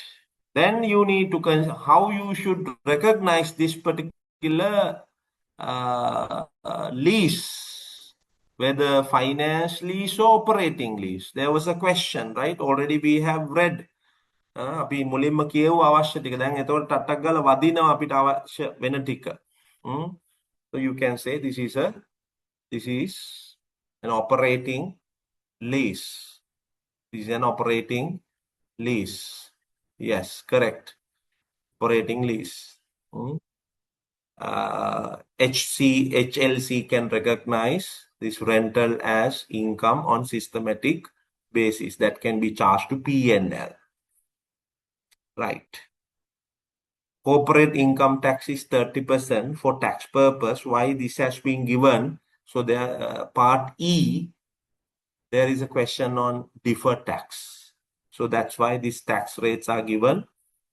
Tax rates are given, and the income tax implications also given. Tax-based calculation information also given here. Upfront lease payment are deductible on straight line basis over the lease term. Variable lease payments are deductible when paid. Capital allowances on building are claimable over 20 years, starting from the year in which operations commence. It's important information. See, right. So we read all the information. Now here we have recorded the cost of right of use asset in the commencement on this particular date. Can you please tell me the total? What's the balance? 400 plus 40.7 plus 49.05 plus 8. 497.75. Did you get it? This is the initial measurement of right of use asset. Initial measurement of right of use asset. Okay. In the first question, what you need to do for 10 marks, advise the management on the initial recognition and the measurement of lease arrangement, including the security deposit, restoration obligation, as at 1st of January 23, as well as subsequent measurement 31st March 2025. So the දෙකම ඕන. එහෙනම් here you can calculate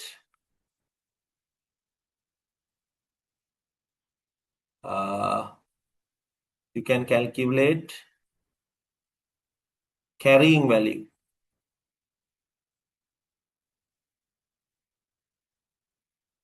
As at 31st March 2025, 497.75 is the initial value on this date, 1st of January 2023. What's the useful life of this particular lease term? This right of use asset. Now we have recognized the right, no?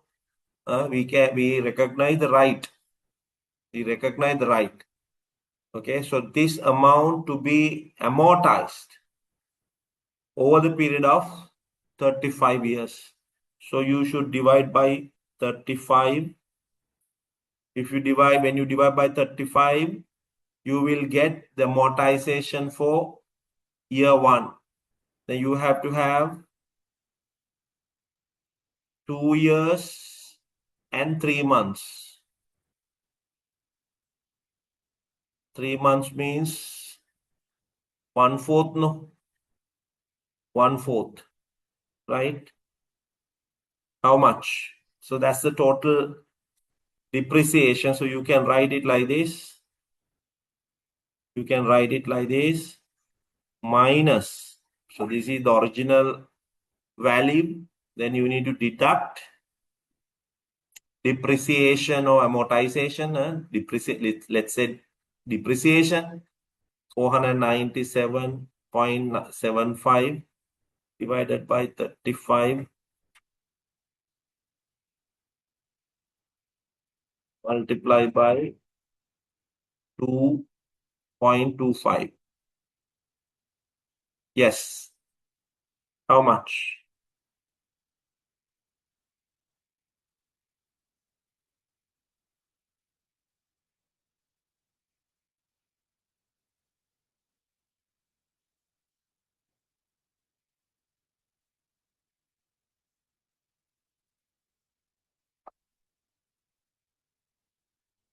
Can you please tell me the figure here? What's the carrying value? 465.76.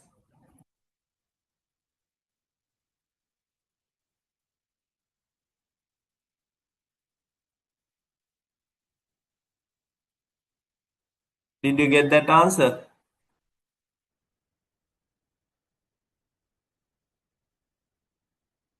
Yes, correct. Huh? Right. This is the carrying value as at 31st March 2025.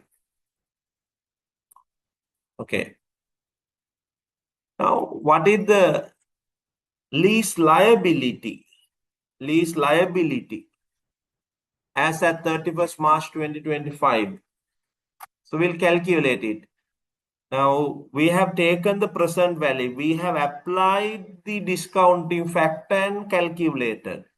So again, you need to update it. Now, 40.7 into 12%. 4 point.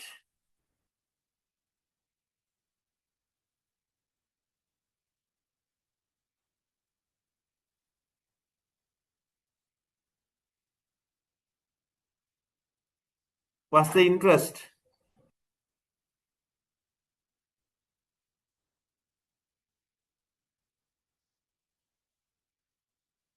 What's the interest?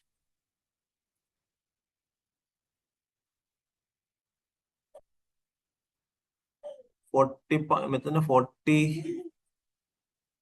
40.7 the 9 the method. Lease liability take.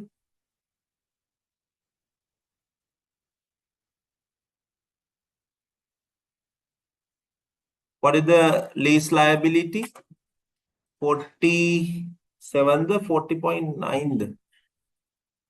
Calculate the.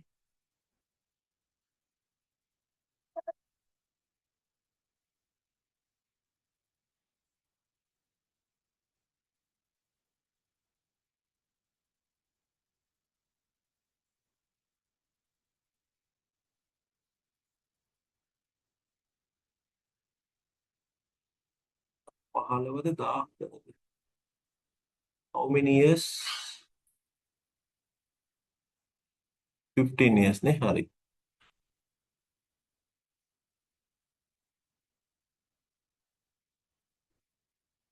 40.9 ne එක තමයි.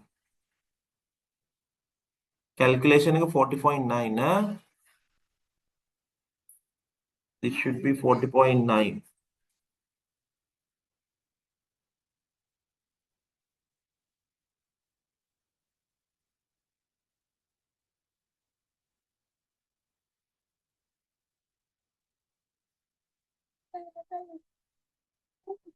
.9 into 12%, 4.91.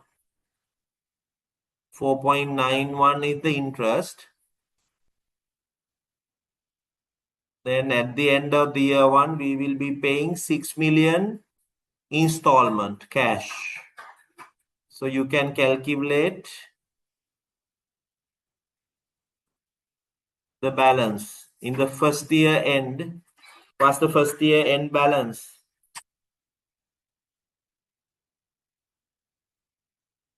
.9 minus 6, 39.8, 39.8,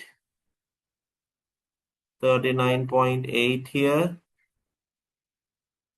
So that's on 31st December 2023. Now you can calculate 31st March, 31st December 2024, right? 39.8 multiplied by 12%, 4.78. That's the interest. Then again, you can pay cash 6 million, cash credit, lease liability debit. So what's the balance?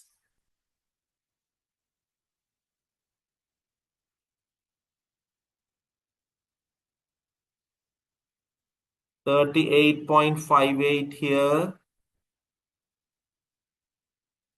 38.58 here. Now this value, 31st December 2024, but we need to accrue another 3 months. We need to accrue another 3 months. What's the here you need to accrue only interest. So we'll accrue interest 38.58 into 12%. That is 4.62 divided by 12 multiplied by 3. So 1.15, no? Or 1.16? 6015, interest.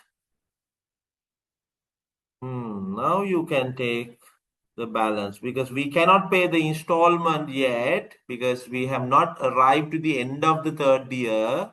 So therefore, only interest can be accrued like this. Then what's the answer here? 38.58 can be added to that. 39.7.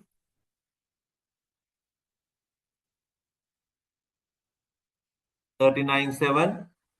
So that's the lease liability as at 31st March 2025. So you need to calculate and write them. Because these are calculations. These are supporting things. So you need to write them in words. Third, the lease liability balance as at 31st March 2025 is 39.7 million. You can explain how you calculated it. So I have mentioned how you should calculate the lease liability, right? So you need to explain, because action verb is advice. Action verb is advice, right? So you need, these are calculations only. If you provide only these calculations, you would be losing your marks. So you need to explain by connecting to these accounts, right? Okay. Because this level, they are not checking the double entries, but you should be aware how this value is taken. So by your mind, you should be aware how this 39.7 is calculated. But in order to understand, that's why I use these double entries, accounts. But in the examination answer script, you need to provide proper explanation. Proper explanation. Right, okay. 39.7. That's clear, right? ඒක ආපු විදිය පැහැදිලි නේද?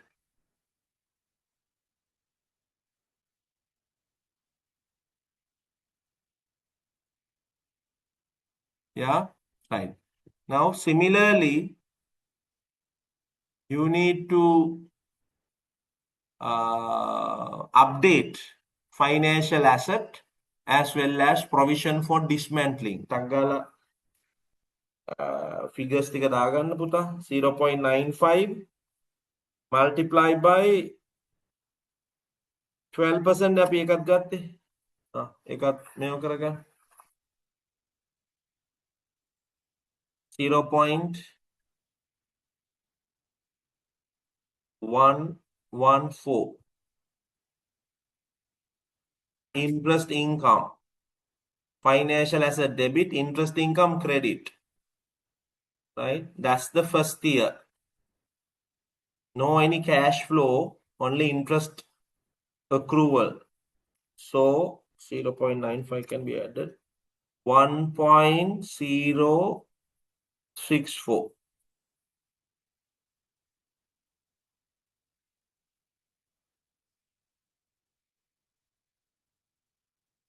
Then you can do for the second year, again 12%, 0.127 interest. Then balance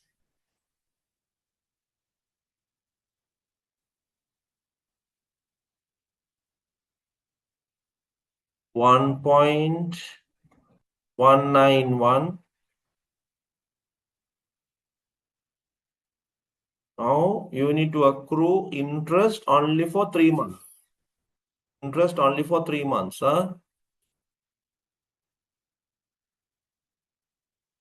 Multiply by 12%, then you will get 0.143. This should be divided by 12, multiplied by 3. Then you will get 0.035 interest. Interest for only 3 months. Plus 1.191. Balance as at 31st March 2025, 1.23. 1.23, 31st March 2025. Okay. So we calculated that figure as well. Okay. Similarly, this provision for dismantling also should be updated. First year, if you can remember, this 8 million has been taken by applying the discounting factor of 10%. අමතක කරන්න එපා හොඳේ. They have taken 10%. Look at that.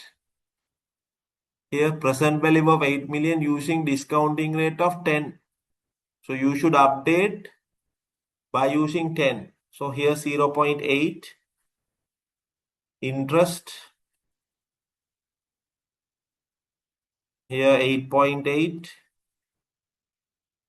8.8 balance. Then 0.88 interest. So here balance 9.68.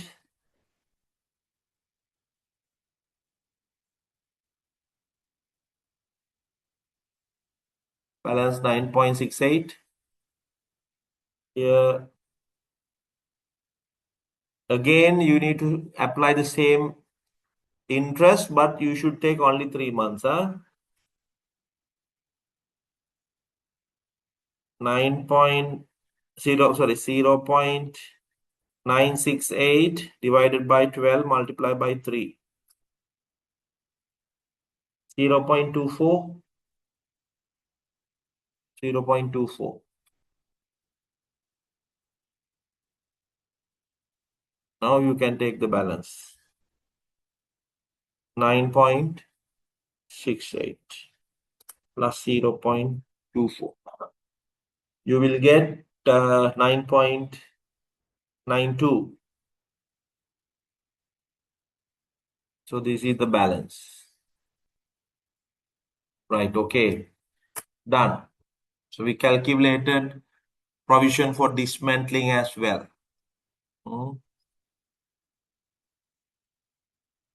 Right. Now we have calculated, we have answered for the first section. We have answered for the first section. I would be giving you the written answer, right? But I have explained how the numbers are taken. So see, advice, the management and initial recognition. So we have calculated and mentioned. So you need to explain from your words, right? So we applied SLFRS 16, SLFRS 9 for the what do you call financial asset. We recognize it initially as well as subsequently. Okay, right. Then evaluate whether HLC may recognize the fair value of the leasehold land. Leasehold land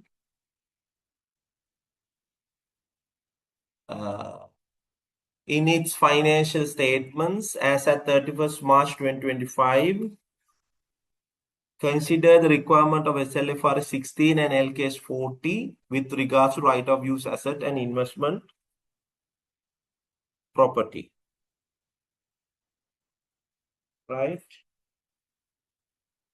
What do you think about it? Now, leasehold land and SLFR 16 revaluation is permitted because that there is a building part, so building can be revalued, no issue at all, right? So already I mentioned that lease part, spa premises, that is insignificant space compared to total building, only 5%, right? So that is insignificant component. Therefore, what you need to do is you should recognize that entire building under property, plant and equipment, the leasehold one, and SLFRS 16 as well as there is a connection with LK 16, not under LK 40, not under LK 40. Okay, right. So that's how you should write the answer for the part number B. Now, third one, what are the mandatory disclosures? Prepare 3 mandatory disclosures. I will be giving detailed answer, right? In order to save the time, I'm just explaining. Then immediately after this discussion, I would be providing the detailed answer, right? So what are the disclosures to be made available as per SLFR 16? Here you need to provide additions to right of use asset. You should disclose information related to additions to the right of use asset. Additions. So we already mentioned what are the additions for right of use asset. So altogether we calculated total amount as 400 and what's the total amount?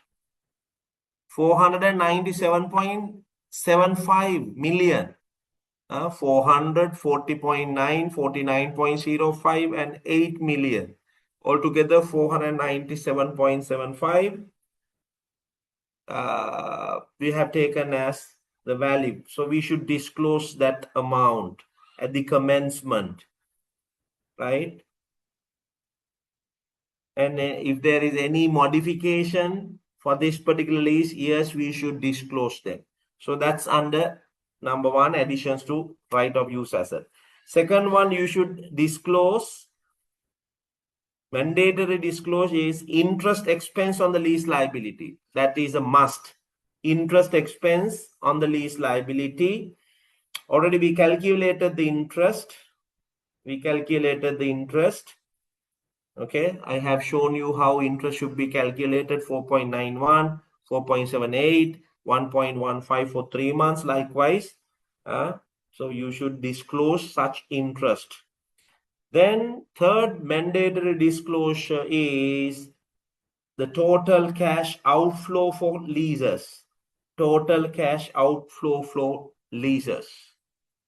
Now, in the beginning, we paid 400 million. That's a cash outflow. That's a cash outflow. So you should show that.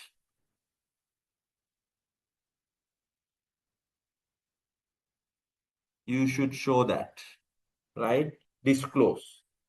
That's the upfront payment. Then annual payment of 6 million and security deposit of 50 million. Then any variable lease payment, if applicable, yes, we should disclose them in the financial statements as mandatory disclosure. So these are the three things that you should mention: additions to the right of use asset, interest expense on lease liabilities, and total cash outflow for leases. Right. Section 4.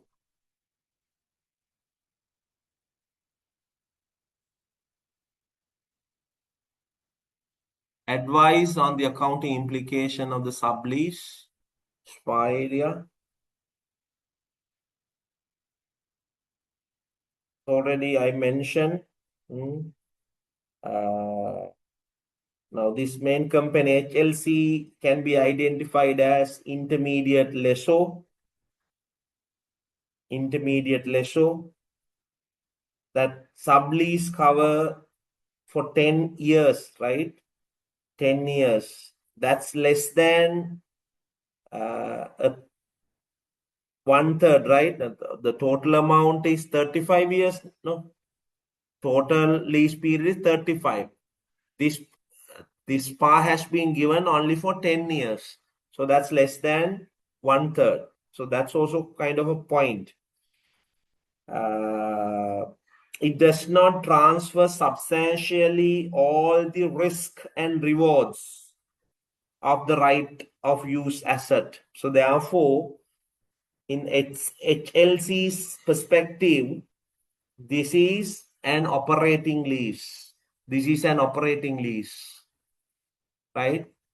So that's how you should write. That's how you should write. That's an operating lease.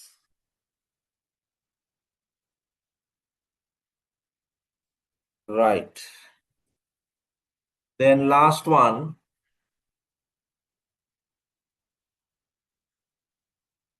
Calculate the deferred tax amounts that should be recognized in HLC's financial statements for the year ended 31st March 2025.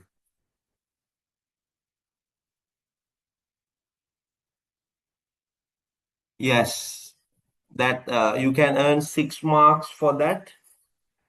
So you should be aware. You can remind deferred tax. Under deferred tax, part E, accounting base,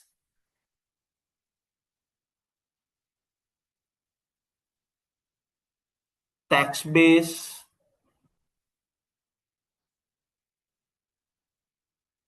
then you can determine whether that's a taxable temporary difference or deductible temporary difference. Taxable or deductible temporary difference.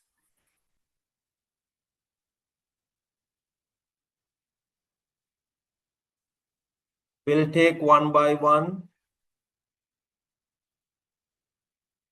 Building. What is the accounting base as at 31st March 2025? They said it has been revalued to 13 billion. So 1.3 billion. That means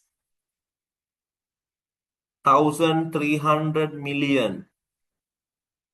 1,300 million. Okay. So what's the tax base of it? Can you please calculate and tell me what's the tax base of it? Initial value of the building was 1,200, right?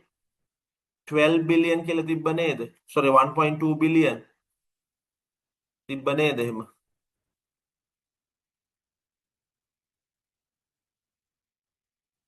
Yes, Median construction of the wellness center cost 1.2 billion. 1.2 billion, and tax authorities capital allowance on the building claimable over 20 years starting from the year in which operations commence. 20 years තමයි capital allowance දෙන්නේ. එතකොට 1,200 minus 1,200 divided by 20. ඒ කවදිනද? එතකොට කවදිනද මේක use කරන්න? How many months? How many months? 1st of July 2024. This building was available for use 1st of July 2024. 1st of July 2024 to 31st March 2025. How many months? 9 months. මාස 9යි. So you can deduct depreciation for 9 months. කීයද එන්නේ මෙතන tax base එක? What's the tax base? What's the tax base here?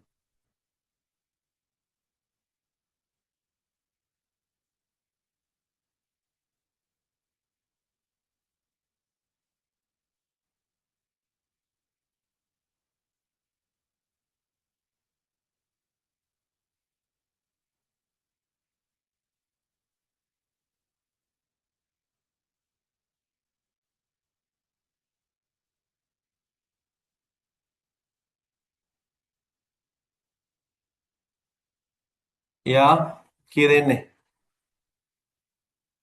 1,155, yes. 1,155. Taxable or deductible? Accounting base is higher, tax base is lesser. So that's a taxable temporary difference of 145. You can apply the tax rate. You can apply tax rate. You can explain. Because of this, tax implication is deferred tax rate is 30%. That a 43 point. Medical balance 145 into 30%, 43.5. You need to explain. Deferred tax liability එකක් එනවා මේක නිසා 43.5 because of the building. Then right of use asset and lease liability. Right of use asset, lease liability. So there is an asset and liability, right? So accounting base is already we calculated, no? And ටග්ගල දාන්න විතරයි තියෙන්නේ. For the calculation. කීයද එන්නේ? Right of use asset 465.76. අපි 66 ගමුද?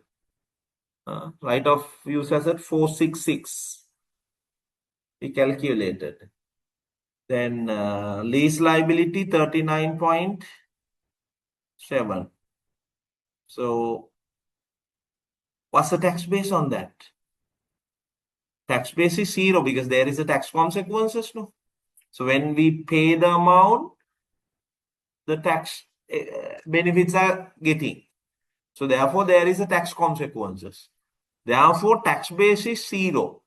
Then temporary difference is there. So you can take this one as a net figure. because there is an asset and liability නේ. එතකොට ඒක net එක අරගත්තොත් how much?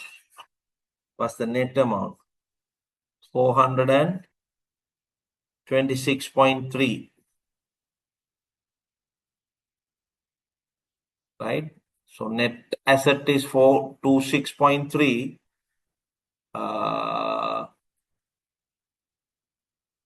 Then you can take as taxable temporary difference. 30% is the tax rate. Then you will get the deferred tax liability 127.8. Right. Right. So we calculated building right of use asset as well as lease liabilities. Now you can calculate restoration provision. You calculated the accounting base 9.92, tax base is 0. So this is a liability side. This is a liability side. So deferred tax asset would be recognized 9.92 multiplied by 30%.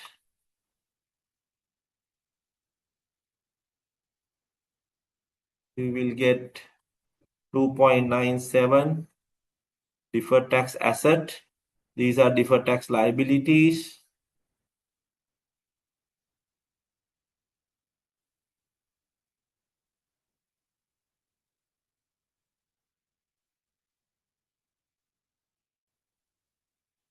Right?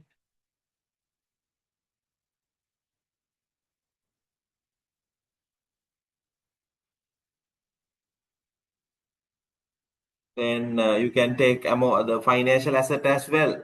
So that's a financial asset. Accounting base 1.23. So similarly, you can apply them. Right? So you can calculate like this, and explain from your own words. Right? So this is how you should apply LKAS 12 to these calculations. Right.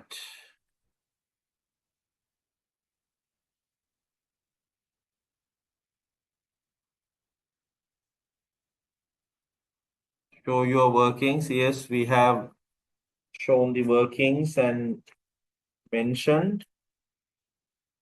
Right. Revaluation of building. Yes, we have calculated. Right of use asset and lease liability. Yes, we have calculated. Restoration of provision. Yes, we have calculated.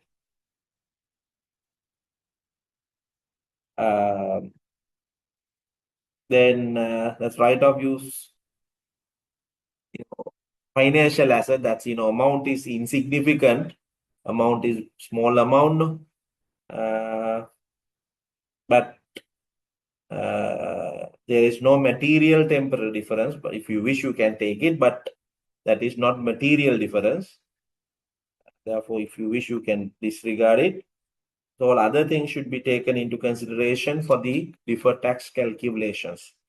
So you for writing all these things, you can earn 6 months with the calculations. Right. Okay. That's the answer for question number 1. So 25 marks. 25 marks, right? So in order to answer all the explanation, so I started at 7:05, right? Exactly I spent 1 hour and 30 minutes for question number 1. Now we can go to question number 2. Question number 2. Right. As a practice, quickly we can go to required things. Required things.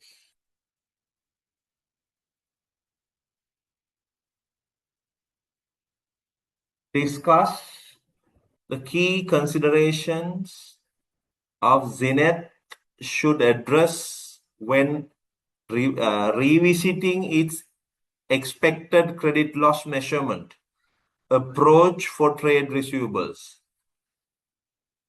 Your discussion should refer to the requirements of SLFRS 9 regarding segmentation of receivables, incorporation of forward-looking information, and individual versus collective assessment.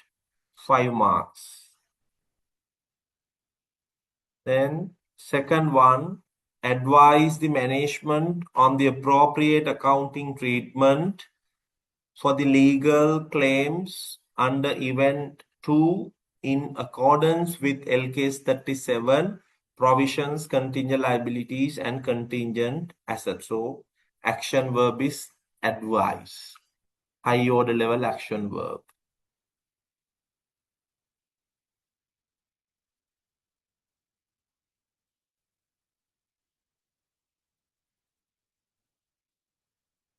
Right. Third one, explain how the amount arising from events 1 and 2 should be presented in Zenith's financial statements for the year ended 31st March 2025. Right. Zenith has given an comment, explanations. Thank you very much.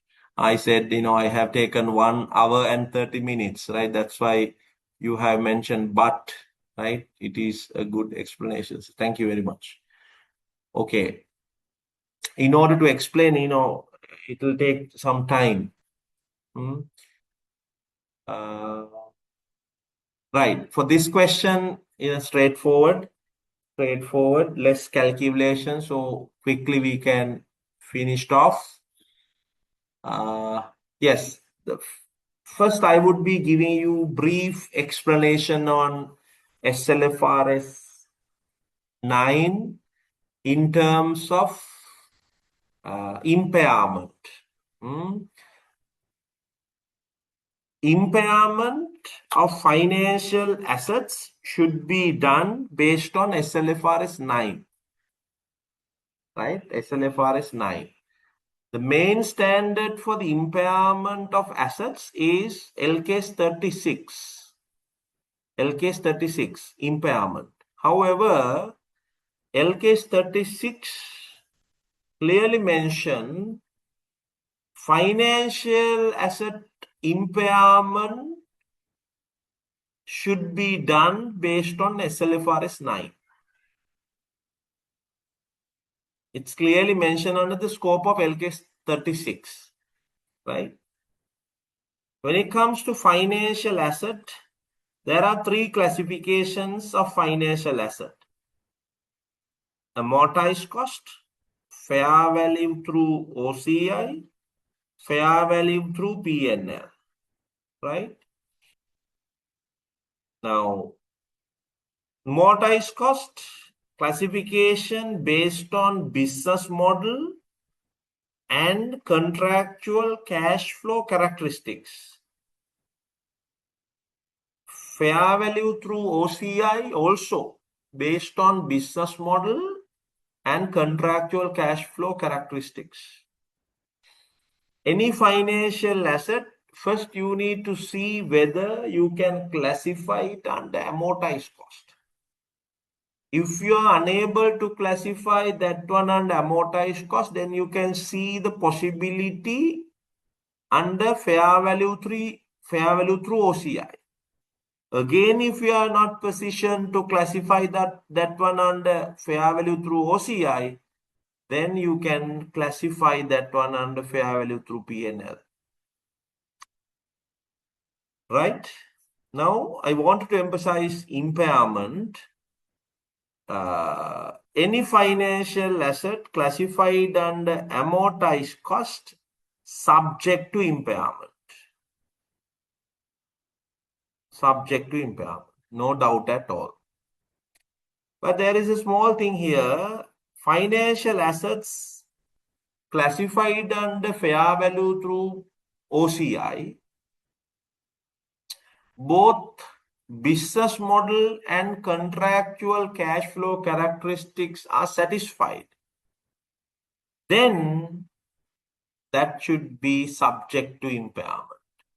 That should be subject to impairment. Okay? If both business model and the contractual cash flow characteristics are not satisfied, not subject to impairment. For an instance, share investment.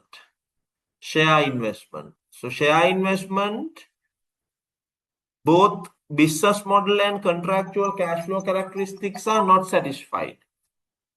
There is no such contractual cash flow characteristics in share investment.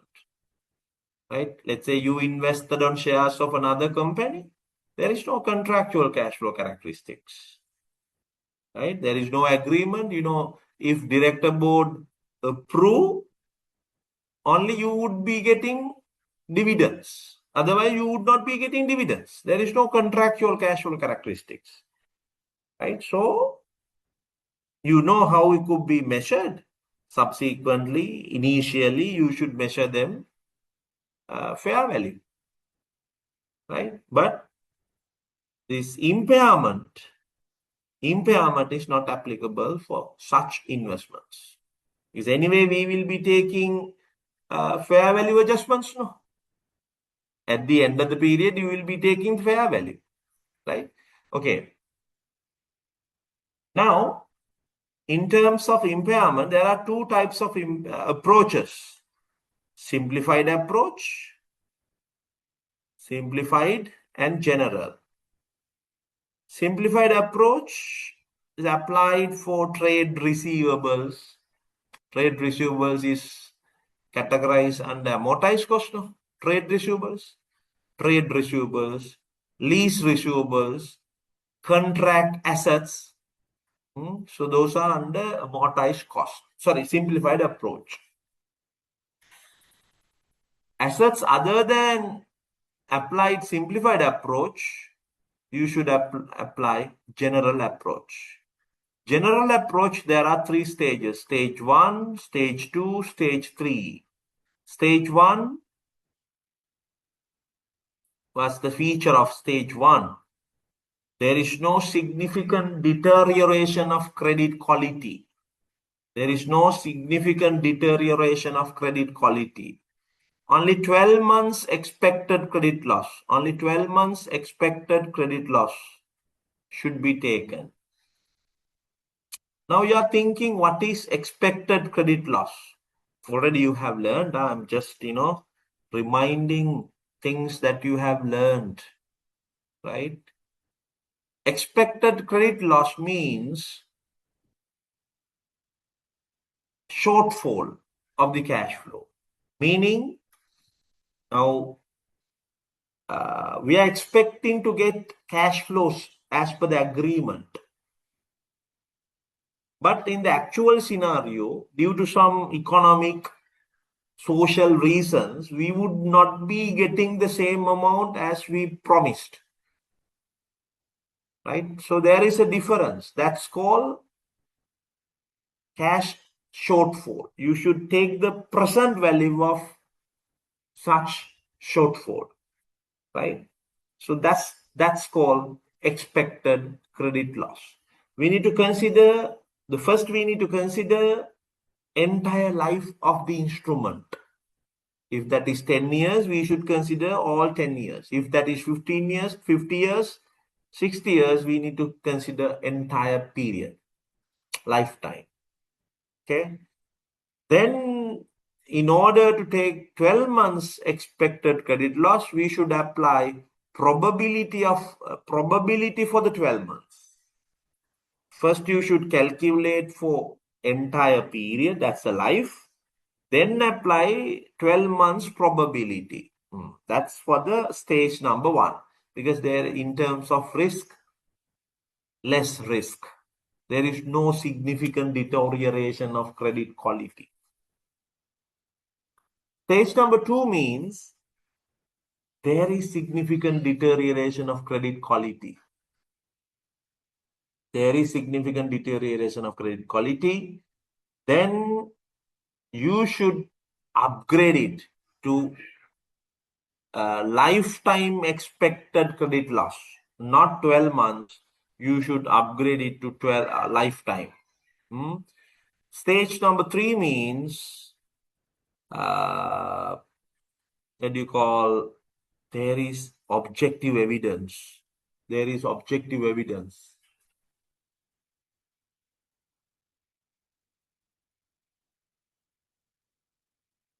Objective evidence.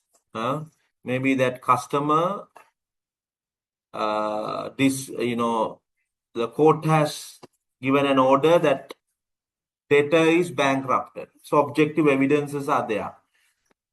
Again, 12 lifetime expected credit loss is applied, but there is a difference between stage number 2 and stage number 3.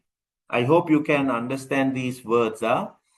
In stage number 2, that effective interest rate should be applied to the gross of provision. Gross of provision, right? Effective interest rate should be applied to the gross of provision. But in the stage number 3, as we confirmed that there is high probability of not getting, high probability, then you would apply effective interest rate on net of provision. Okay, so yes, that's the simple explanation on general approach. So you can read more on stage 1, stage 2, and stage 3. If you cannot understand, please let me know. I would re-explain stage number 2 and stage number 3. There is another explanation on expected credit losses. This would be calculated, particularly for the simplified approach. It can be calculated probability of default multiplied by loss given default, LGD, multiplied by exposure default, right? So these are estimations. So through these values, these percentages, you can calculate expected credit loss. Probability of default multiplied by loss given default and exposure default, right? So please keep that in your mind, right? Okay. So I gave you how we take net carrying value in the stage 3 in expected credit loss model in financial asset. Yes. Now let's take we have fixed deposit, let's say. Fixed deposit, very simple example. 100,000.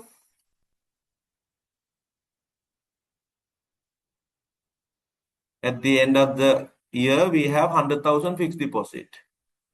You have deposited this one under, let's say, Ceylon Bank. There is no any issue with the Ceylon Bank. I just took an example only. Let's say Ceylon Bank is having a problem. They are not paying interest on time, When customers are requesting deposits, they are asking come next day. Likewise, there are some issues with the seller bank. Then, on the investor's point of view,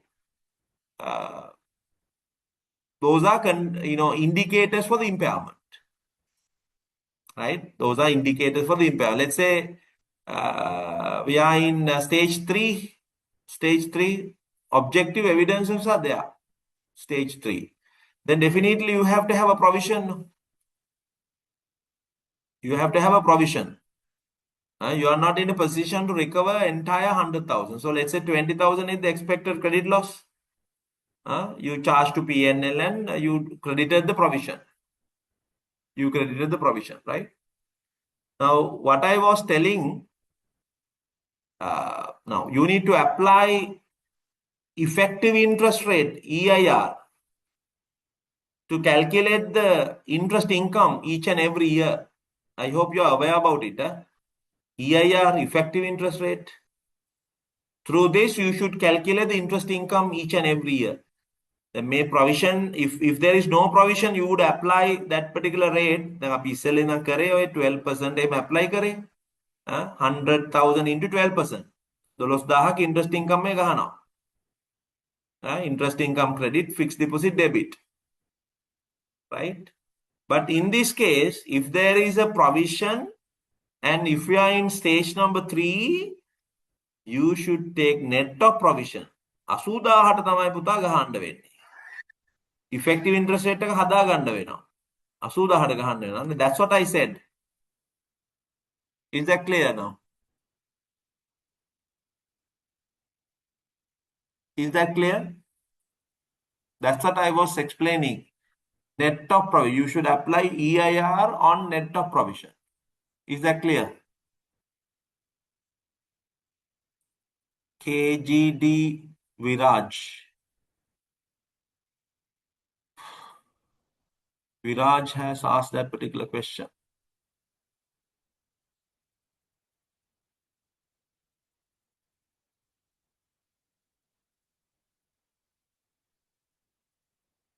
Viraj, are you okay with that explanation?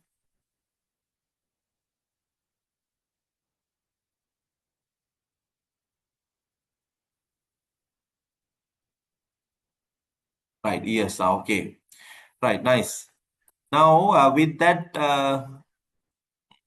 explanation, quickly we can answer for this question. Now we can go and read the content of the question.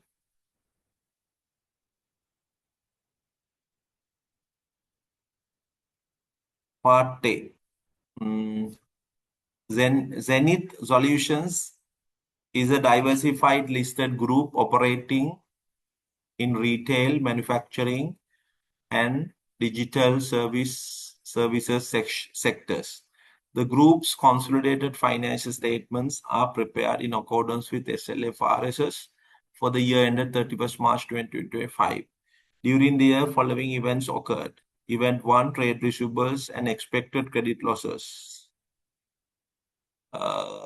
Zenith holds a material portfolio of trade receivables.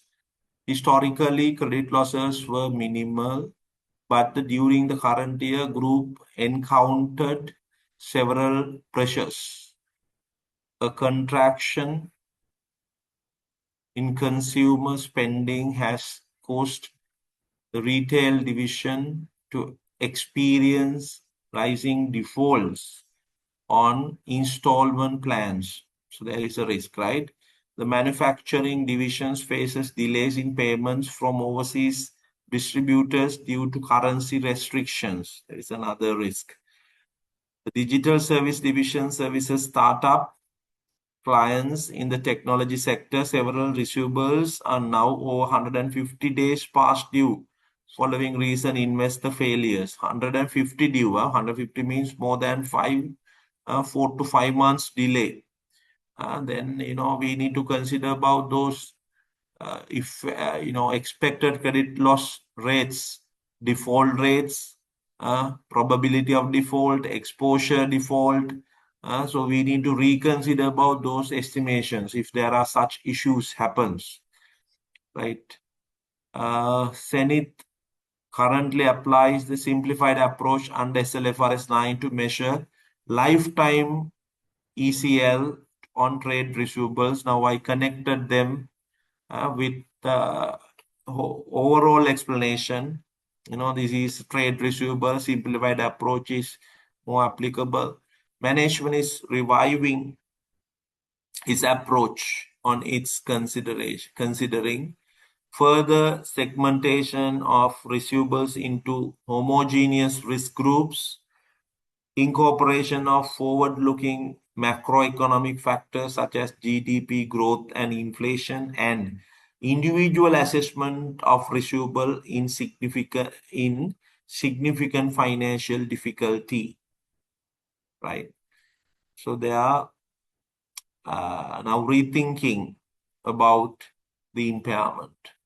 Event number 2, legal claims. As at 31st March 2025, Zenith is exposed.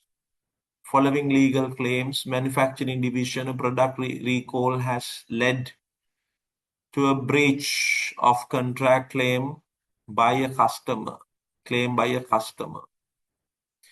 The legal counsel considers a probable outflow of economic benefits and estimates the settlement of 15 million to 18 million. So there is a high probability, right? Legal counsel also consider it. Then second bullet point under that section, Digital Service Division, a data privacy investigation by the regulator could result in a penalty of 50 million. Legal advisors assesses the probability of penalty at 30% to 40%. The management is considering a voluntary compensation payment to protect the brand. Voluntary payment, so management has decided to pay to safeguard the brand. Otherwise, if there is a legal case, that's not good to the brand. Retail division, land encroachment dispute has been filed by a neighboring landowner for 10 million. Legal advisors indicates likelihood of loss is remote. ගොඩක් වෙලාවට පරදින පැත්ත හරිම අඩුයි කියලානේ කියන්නේ. හරිම අඩුයි ඒක එහෙම තමයි කියන්නේ. Right. Okay. Now we'll take one by one. For the first one, discuss key consideration Zenith should address when revisiting ECL, measurement approach trade receivables. Right? So when you discuss, you need to explain what I was telling in the beginning. Right? Okay, so what's simplified approach, then how ECL is calculated, probability of default, then loss given default and exposure default. So you can explain it.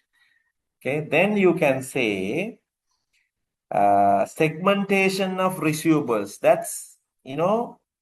That's appropriate. Rather than taking single historical loss rate, better to segmentation of receivables because there are different segments, divisions, customer types. Then past due status has been changed over 150 days. Likewise, therefore, segmentation is very, very important. So you can explain, you can support for that segmentation. Then incorporation of forward-looking information. Yes, that's also should be done. Zenith must incorporate a reasonable and supportable forecast of economic conditions.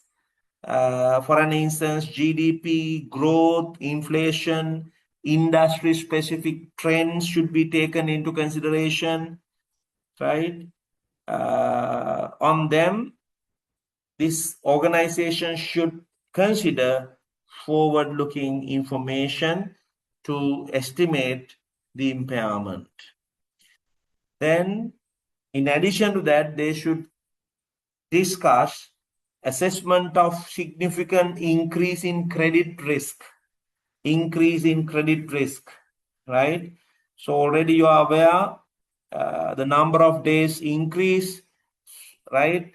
As per the explanation or the information given in the body, you can identify the risk factors increase, right? Therefore, they should revisit the credit and accordingly they should change the estimations in terms of impairment. Then, as I mentioned earlier, updating the model, probability of default, loss given default, exposure default also should be revisited and update. Right. So those are the things that you should write under section 1, part 1. Then in terms of the legal cases, advise the management on appropriate accounting treatment for the legal claims. First one,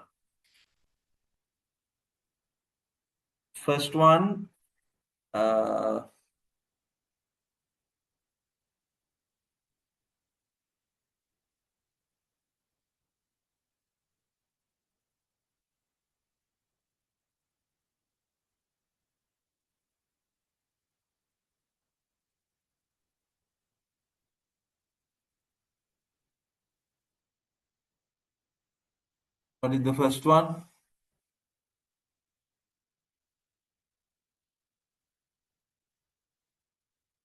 Legal claims, manufacturing division. So there is a breach of contract.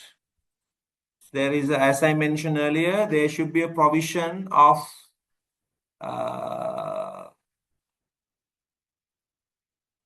18 million, right? So they estimated, legal counsel also estimated, so there should be a provision as per LCase 37.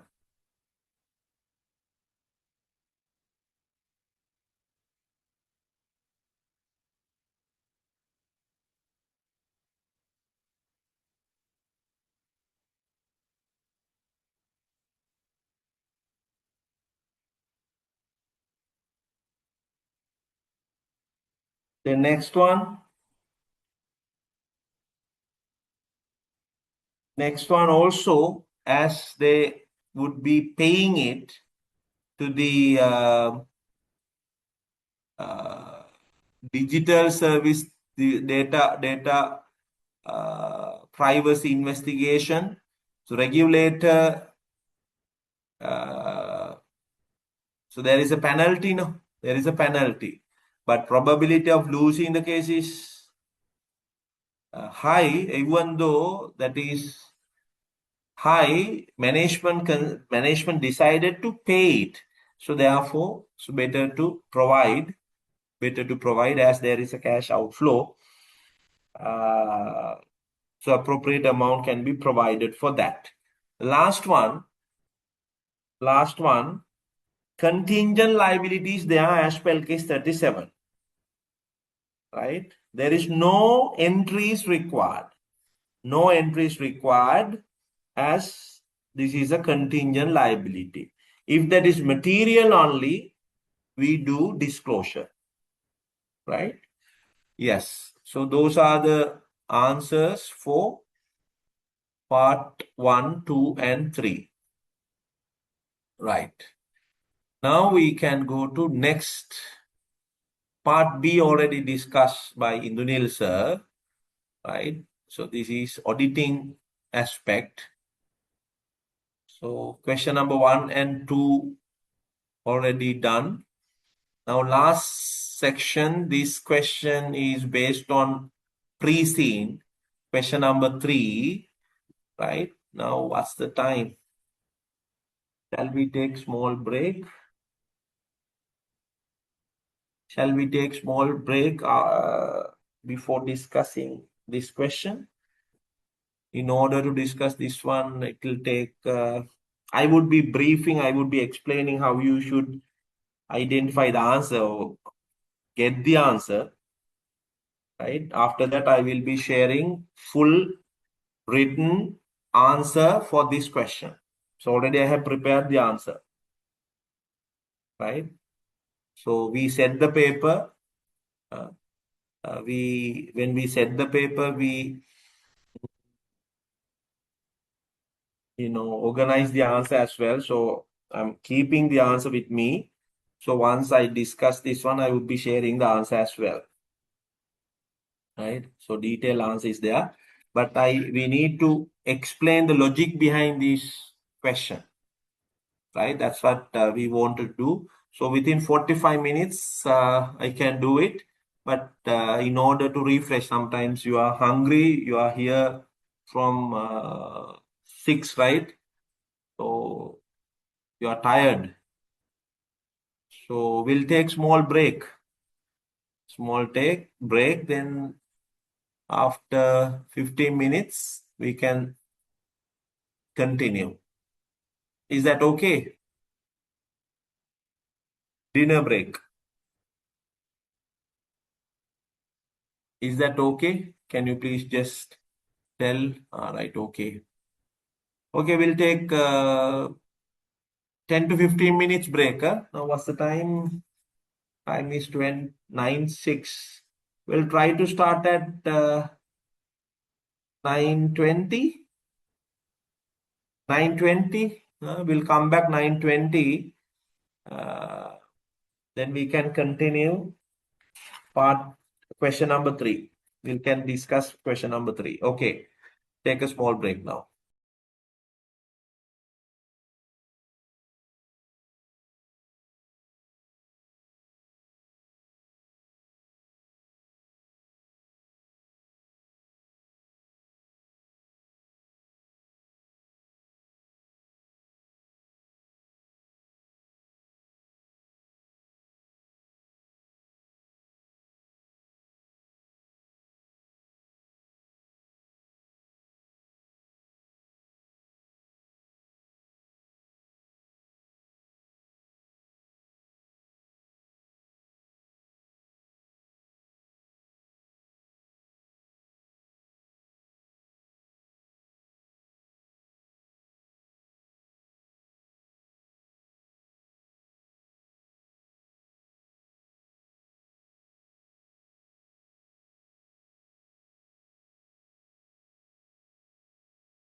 Okay, welcome back. We can continue our discussion. Yes, let me begin. Question number 3 discussion. We can go to required aspect.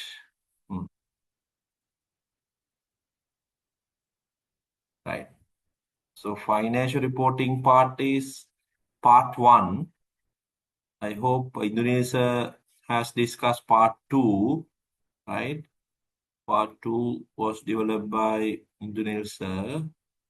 So it was discussed already, right? So this question was developed based on previous pre-scene, right? We have not developed the pre-scene, right? We have taken pre-scene issued by Sri Lanka original one. Based on that, we change this unseen. We change slightly. Right. Look at this. In this question, you should assess. That is the action verb. Assess the impact on consolidated financial statements of STL as at 31st December 2024, rising from acquisition of DSA. There is a new acquisition given in the unseen, right? I hope you have read the pre-scene. In the pre-scene, a lot of information about STL has been given. Group structure, everything has been given, right? In the first part, you are requested to assess the impact on consolidated statements of STL. Impact is requested, right? And when you are assessing it, you need to show how goodwill and the NCI, non-controlling interest, is calculated, right? Then you need to determine the fair value adjustments of DSA's assets and liabilities, because there are many information has been given in terms of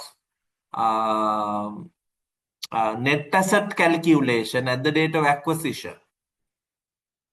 Then comment on the deferred tax implication on the fair value adjustments. Use 15% where relevant. For that, you can earn 15 marks. Then you need to evaluate using STL's unaudited financial statements and industry ratios as benchmarks. Evaluate the impact of acquiring DSA, financing purchase with short-term bank loan on solvency and liquidity of STL group. The evaluation should include at least 2 solvency ratios, example debt to equity and interest coverage ratio, and 2 liquidity ratios, current and cash ratios. Those 2 ratios were given. Discuss how additional debt and consolidation of DSAs, assets and liabilities, will change these ratios. Comment on whether the group's position will remain aligned with industry norms. So those two, B and C, are connected each other, right? Question part D. Advise STLs on recognition and measurement of investment in Maldives Data and University, MDU, in consolidated financial statements for the year ending 31st December 2025. Your advice should assess whether arrangement constitutes a joint arrangement, determine whether it's joint venture or joint operation under SLFRS level. And it explains how STL would measure and present its interest. Equity method. Example, equity method, joint operation, joint arrangement as per SLFRS 11. There are two parts, right? Two options to joint arrangement can be divided into two, no? Joint operation and joint venture. Joint operations means investor is responsible for assets and liabilities. In a joint venture, investor is responsible for net assets of the investee, net asset of the investee. So that's the main difference between joint venture and the joint operation. Joint operation, you should apply line by line addition, proportionate value, proportionate assets. There is a joint control, so proportionate value should be added under line by line. But joint venture, you should apply equity method like associate. That's why LKS 28 says accounting for associates and joint venture. Why? LKS 28 explains equity method. LKS 28 explains equity method. If that is a joint venture, you should apply equity method, right? So we'll see based on the information. Right. I'm not going to take much time to read. We'll go through quickly. Part 1, following the board's ambition to become Sri Lanka's premier AI-powered telecom provider, STL has decided to pursue two strategic initiatives. Acquisition, Data Sense Analytics, DSA, in Sri Lankan company specializing AI-driven analytics for telecom networks on 31st December 2024. STL agreed to acquire 70% of shares of DSA. Purchase consideration will be fully financed through a short-term bank loan repayable in a 1 year at a minimum annual interest rate of 15%. So you need to highlight it. 70% would be acquired, but consideration is not given. Consideration is not given. Only 70% is given. And other important thing is another loan will be taken by the investor, the parent company. Again, the loan would increase. Debt will increase due to that. Even though that's a short-term one, debt will increase. Please keep that in your mind because solvency, there are questions on that.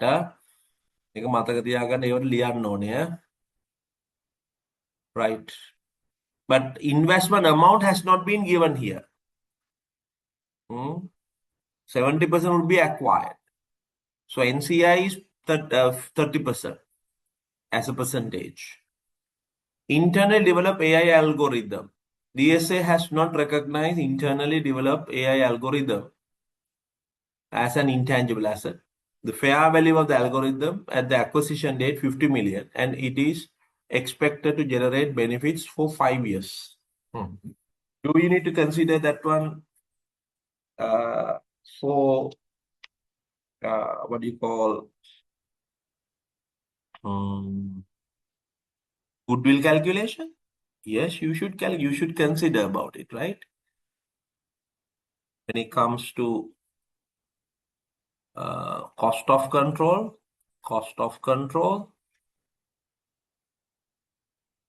investment has not been given as such, then you have to have NCI here. So we'll try to calculate how NCI is calculated. We'll see how it could be calculated. Then here share capital should be written here. Then retained earnings should be written here. So these are carrying values, no? These are carrying values, right? In addition to that, you need to update this carrying value into fair value, right? This carrying value should be updated to fair value because this net asset of the acquiree, DSL, right? DSA. That should be fair value. You should bring to fair value of the net asset, right? 50 million should be updated. Intangible asset, right? And just right here, no need to mention on this way, but in order to understand how goodwill is calculated, that's why I'm showing like this. Intangible asset debit, cost of control account credit, 50 million. Then leasehold building, now sublet. DSA owns a building, carrying amount 30 million, remaining useful life 6 years. Previously housed it head office. Employees have moved to remote working, and a whole building is now leased out to third party under non-cancelable operating lease for next 6 years. An independent valuer estimated the fair value of the building at 45 million. Independent valuer estimated the fair value of the building 45 million. DSA has continued to classify building as a property, plant, equipment and uses the cost model.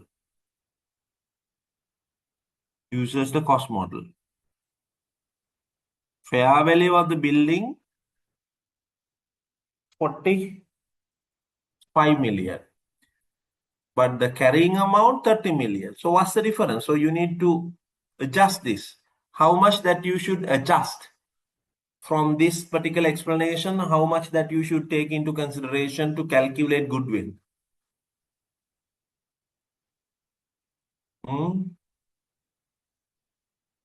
What's the amount to be taken into consideration? The book value, already we have taken into book 30, but the fair value of the same building 45 million. So you should update 15, 15.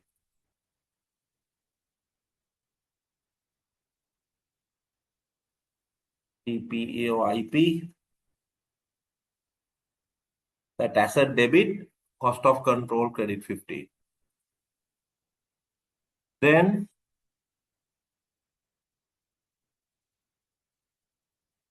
right of use asset. DSA has 12-year lease for latest data center. At the acquisition date, 10 years remain.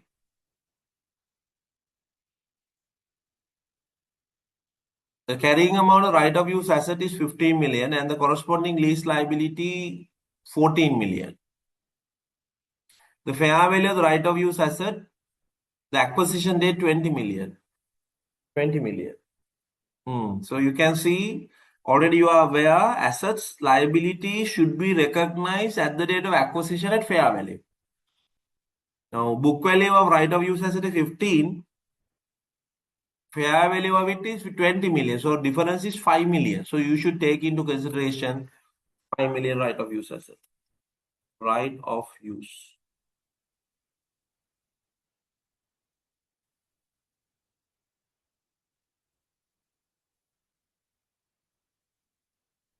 Fair value of right of use asset, the date of action, right? Okay, DSA's incremental borrowing rate at the commencement 12%, right? Okay. Next, investment in convertible bonds. So that acquiree has investment in convertible bonds. DSA holds 10 million convertible bonds issued by technology startup. Bonds have 5-year term, pay annual interest of 6% and are convertible into equity at maturity. DSA has measured these bonds at amortized cost. The fair value of the bond 31st December 2024, 12 million. 12 million. So convertible bonds you should take Change is 2 million. Convertible bonds. So convertible bonds debit, cost of control account credit. Cost of control account credit. Right? Okay. Environmental litigation. The environment regulator has initiated legal action against DSA, improper disposal of e-waste.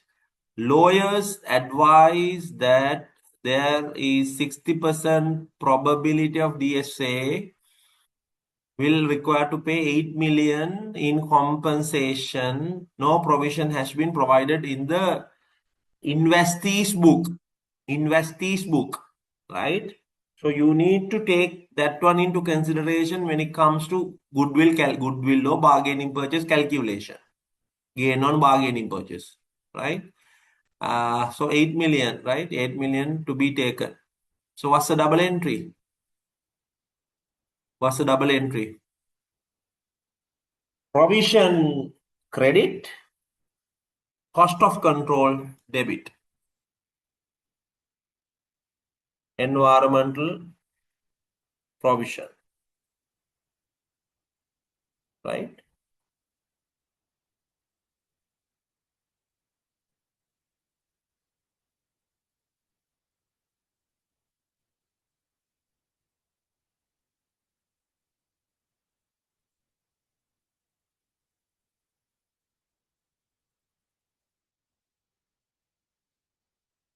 Right. Then trade receivables.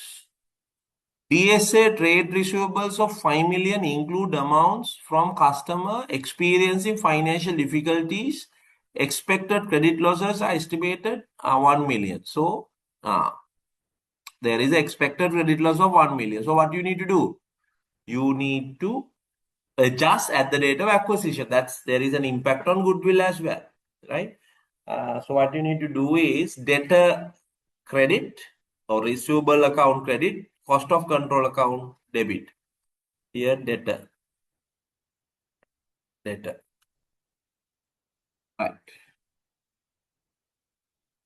Then property plant equipment, DSA uses cost model for property plant equipment. Fair value of the acquisition date exceeded. Its carrying amount of 10 million, remaining useful life is 10 years. So PPE, the carrying amount and the fair value, there is a difference, 10 million. So you should adjust 10 million PPE. Cost of control credit, PPE debit. Right? Now, what you need to do is there is an deferred tax adjustment as well. Deferred tax adjustment. Income tax rate 30%. Non-controlling interest is measured at fair value with 5% premium over the net asset value attributable to them. Attributable to them.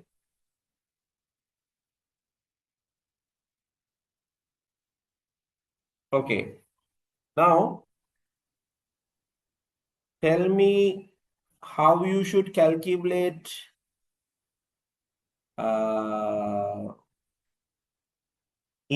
deferred tax.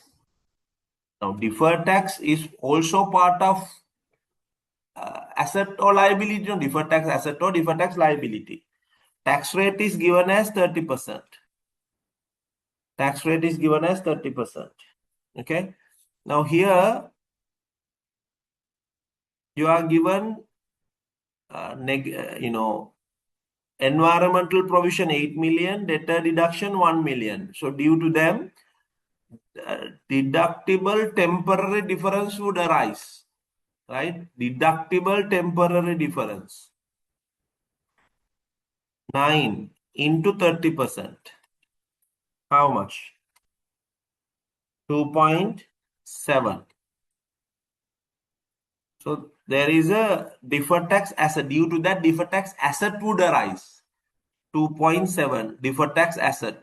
So deferred tax asset debit, cost of control account credit, deferred tax asset. On the other hand,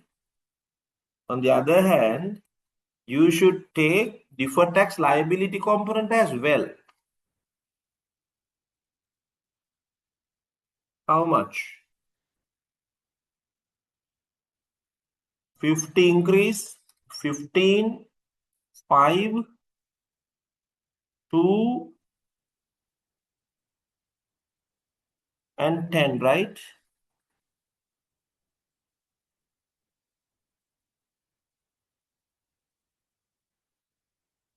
50, 15, 5, 2, 10. Altogether 82, right? 82 into 30%.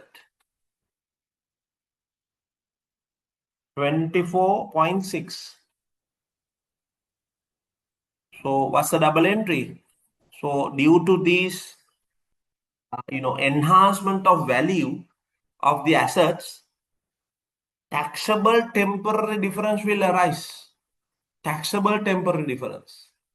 So you need to recognize the deferred tax liability. Deferred tax liability, right? So deferred tax liability account credit, cost of control account debit, 24.6. Deferred tax liability, right? Please take down these figures quickly. If you are not clear with these calculations, please let me know.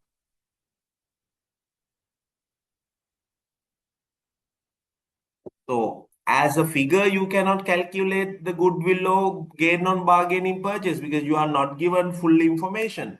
But you need to explain how goodwill is calculated. How goodwill is calculated, because here action verb is what's the action verb given? Action verb is given as assess. Assess. When you are assessing that, you need to explain how goodwill is calculated or computed and non-controlling interest. Then you should determine the fair value adjustments as I mentioned. So I explain how fair value adjustments to be taken into consideration. Then you need to comment on the deferred tax implications on the fair value adjustments. Yes, we did it. Right. Okay. Please take down this.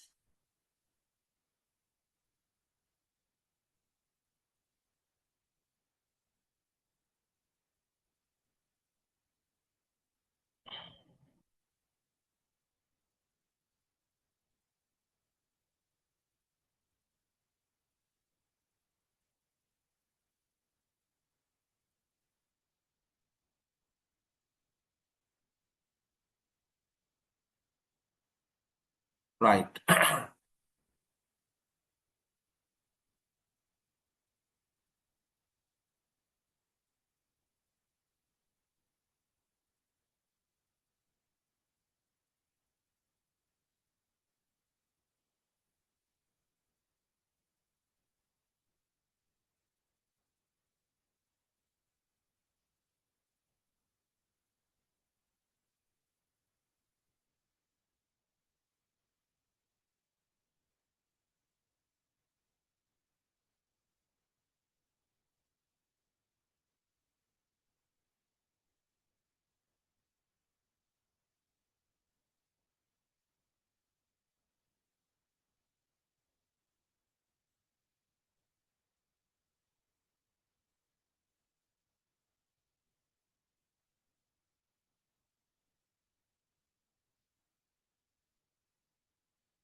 There is a question on environmental pollution 8. No, the probability is 60%, right? That's how examiner has given. Probability is 60% from the environmental things, right? But on the prudence concept, we should recognize, because this calculation, goodwill calculation, at the date of acquisition, right? Investor should measure fair value of the net asset of the acquiree at the date of acquisition. So probability is given. That's why the probability is given. Why? The examiner wanted to emphasize there is a, that amount should be recognized as a provision.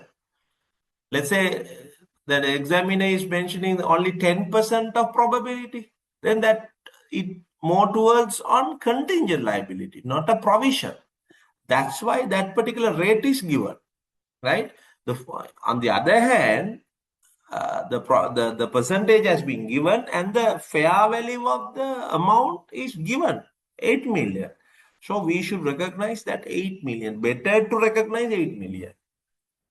Right? Better to recognize 8 million. So that's how you should emphasize that. Is that clear? Is that clear? Samira?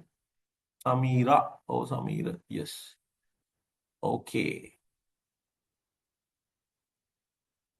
Right. So in the answer, what you should do is the first one, consolidation, adjustments, and goodwill. You need to explain AI algorithm, 50 million, that is intangible asset recognition. You should explain whether you should recognize it or not. Already I mentioned that should be recognized, so you need to elaborate it, right? Then sublet head office building, what you should do on that. So I quickly mentioned that should be what's the amount to be taken into consideration, and there is a deferred tax impact as well. Then right of use asset, data center, you can explain it. There is a fair value adjustment of 5 million. So we did it. Then convertible bonds as per IFRS or SLFRS 9.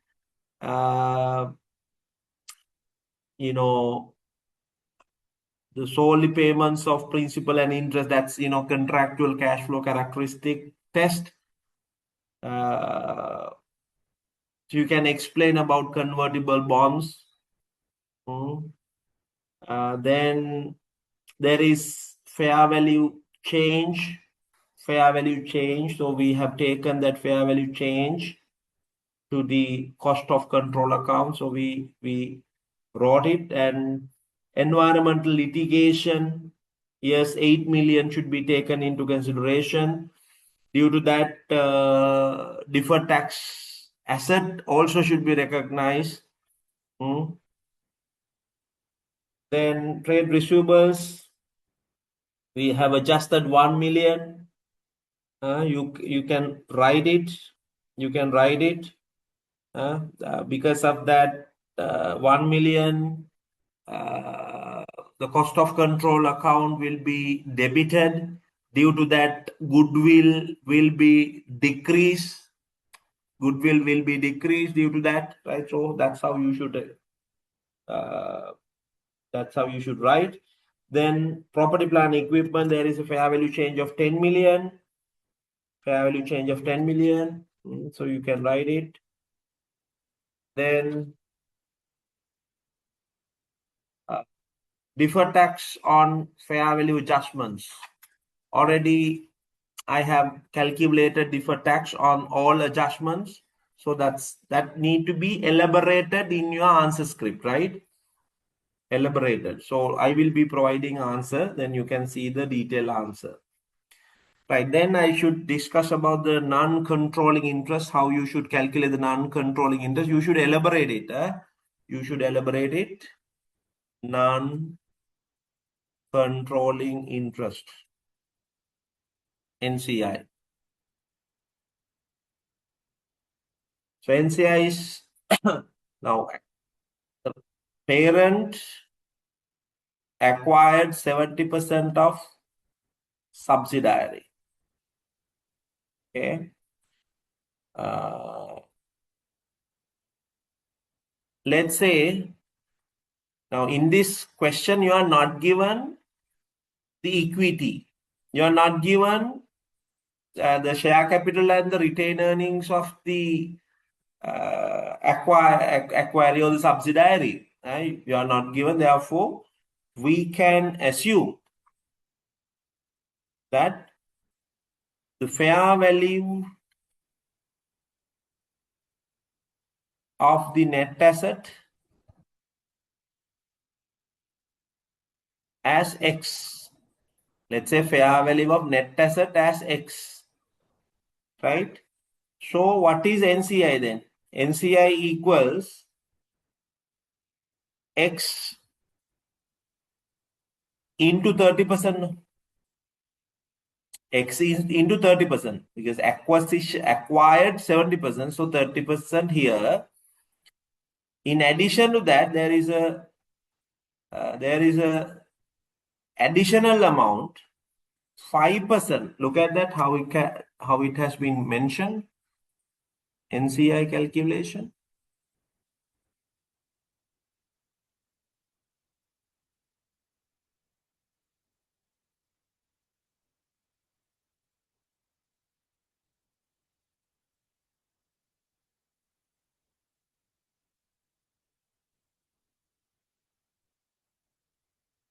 Non-controlling interest is measured at fair value with 5% premium over the net asset value. 5% premium over the net asset. 5% premium over the net asset. Okay. Then you should add another 5%. Another 5% of the net asset. 5% premium of the net asset of the portion. So 30% of X. 30% of X. This is how you should calculate, right? So this is the portion of net asset. From that, 5% also should be added. So we'll solve this part. 0.3x plus. Here, what's the amount? What's the amount? 0.3 into 0.5. You will get 0.015x. Okay. So what is the NCI then? 0.315x. That's NCI. Right. Okay. So this is the NCI. If you are given X, quickly you can calculate NCI. If you are given X, so fair value or net asset has not been given. But if you are given, easily you can calculate the NCI on this percentage. Let's say fair value or net asset 100,000, then 31.5 is the NCI. Okay. So here application is this. Application is this, right? So please write down that one. Okay.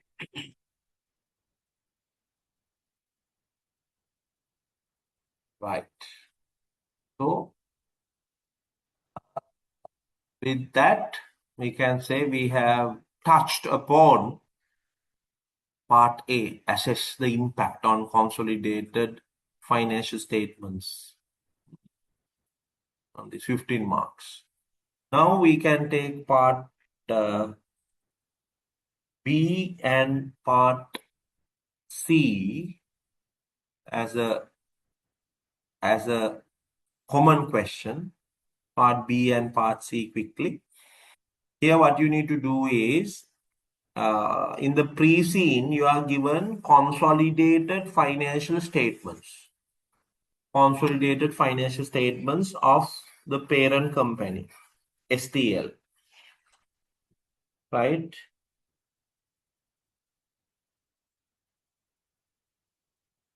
the pre-scene. Look at the total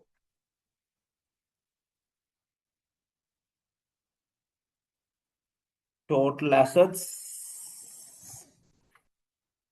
Total assets of the group financial statements of STL. You can see group asset as 183,837 million total asset.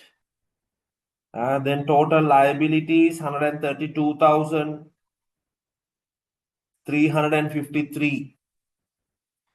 Equity 51,484. Okay, then from them you can calculate debt to equity ratio. So figures are there, so quickly you can take them and calculate. So total asset B and C, total asset 183,837, and total liabilities 132,353, equity 51,484, equity 132,353 divided by 51,484, 2.57. What is the industry benchmark?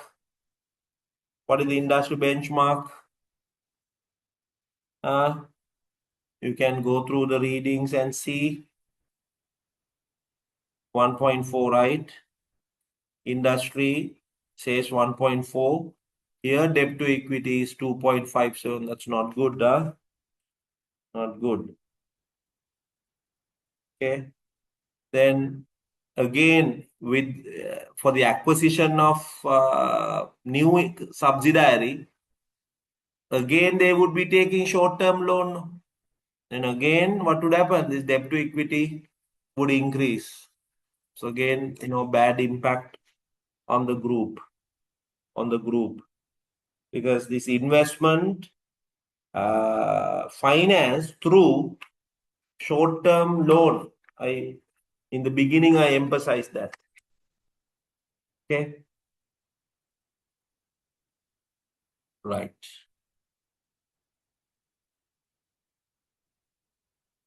So this is above the industry average. Above the industry average. DSA, there is an impact on the solvency and the liquidity on two ways. So you can explain the consolidation of DSA's assets and liabilities, because we would be consolidating subsidiary, and DSA's liability include lease liability 14 million, then environmental provision of 8 million. So from them, the liability side again increase of the group, right? Okay. So you should explain them, because the DSA will affect the solvency and liquidity of the group of this STL. Further impact. Then other one is short-term bank loan, finance of the purchase, as I mentioned earlier. They would be taking 15% loan to finance the purchase consideration. Right? Again, this the solvency would be affected on that. Right? The debt to equity ratio definitely change in negative way. Then interest coverage ratio, the benchmark is 1.5. Due to this, the loan interest would be increased. Then loan coverage, the loan interest cover ratio would be badly impacted. Then current ratio and cash ratio. Current ratio is current asset into current liabilities, right? You can calculate them by using the pre-seen information. You can calculate them. Then cash ratio as well. Cash value is given. Due to this new acquisition, current ratio as well as cash ratio likely to be decline, right? Decline. Overall, you can say this acquisition through the short-term debt will weaken the solvency and liquidity ratios unless STL earning improve quickly. So you can write on that way because you need to advise, right? You need to elaborate this one. So that's how you should write. So overall, you have to have good understanding with this new investment, what would happen to the solvency and the liquidity of the group, right? Okay, the last part, end of our discussion. Last one. Advise STL on the recognition and measurement of investment in Maldives Data and AI University, MDU, in the consolidated financial statements for the year ending 31st December 2025. Your advice should assess whether the arrangement constitutes a joint arrangement or joint venture. What do you think about it? What do you think about it? Is this joint venture or joint venture or joint operation? Joint venture, joint operation. By now already you have read it, no? What do you think? What do you think? You can comment on that. Joint venture or joint operation? I told you, no? If they are responsible for assets and liabilities separately, that's a joint operation. If they are responsible for net asset, that's a joint venture.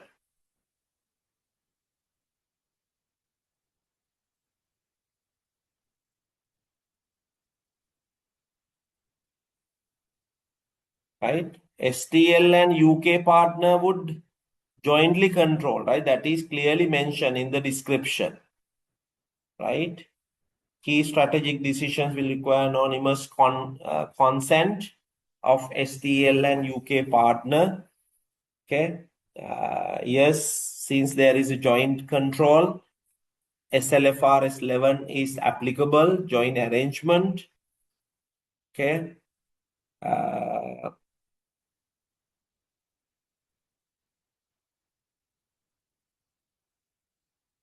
Now, you need to decide whether that's a joint operation and joint venture. As I mentioned earlier,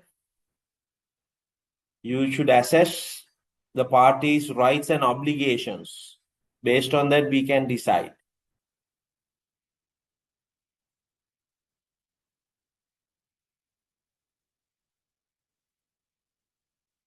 SLFRS 11 states that when joint arrangement is structured through a separate vehicle, it is classified as joint venture if the parties have rights to net asset of the arrangement, net asset of the arrangement, right?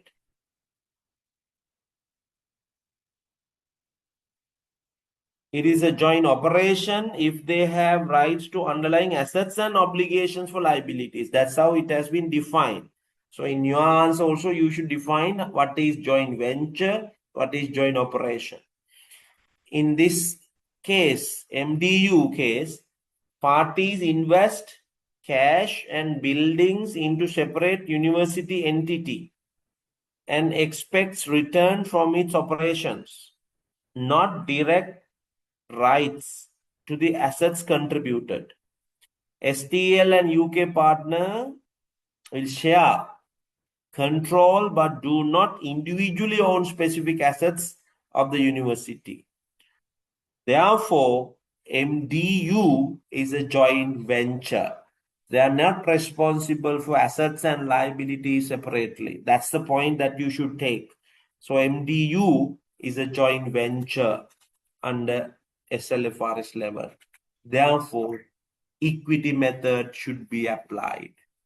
Equity method should be applied. So that's the expected answer for part D, 5 marks. 5 marks. So that explanation is required.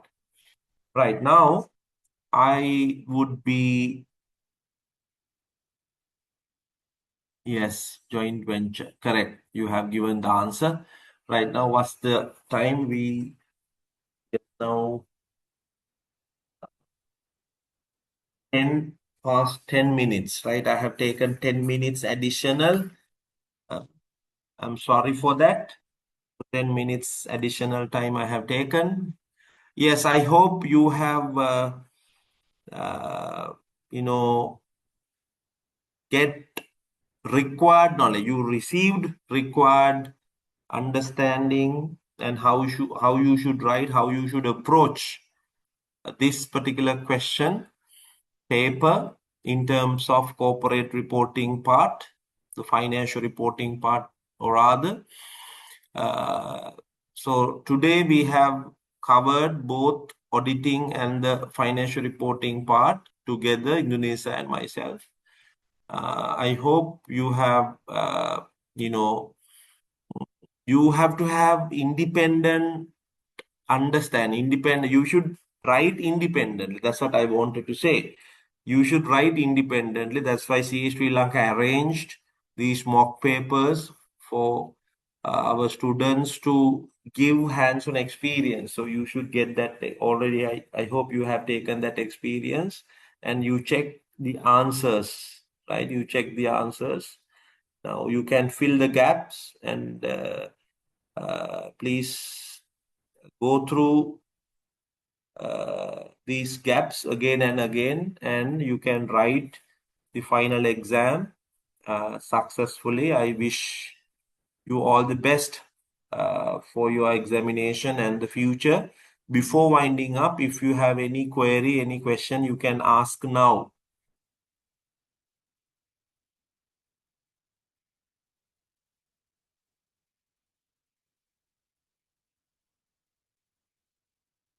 Right. Thank you very much for your comments.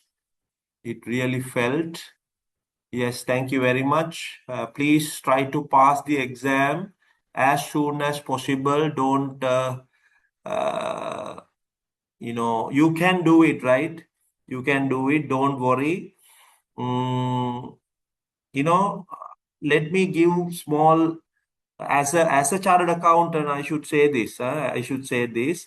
These days, our students are trying to do subject by subject, right? But if you can do all subjects together, so there are a lot of benefits being a chartered accountant, right? Maybe one subject can be failed, but even though you fail one or two subjects, you will be learning a lot, right? Therefore, don't worry for failing. Failing is the starting point of the success, right? So you have to have experience in failing as well, right? Don't fear to fail. Don't fear to fail. But you have to have good commitment. With that commitment, you can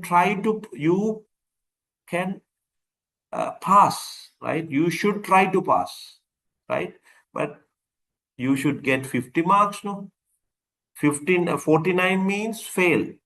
But don't worry, right? Even though you get lower marks, don't worry. You can be happy with the marks that you have obtained. That's your marks, right? So therefore, chartered accountant means the quality person. That particular person should have ability to predict a business for next 10 to 15 years, right? So you have to have that ability, okay? So we are given stressful related tasks. Therefore, we have to have that ability. So please take that particular ability, analytical thinking, visualization.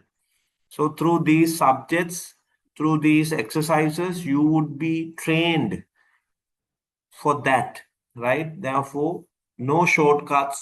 You should go through the system, you should go through the path.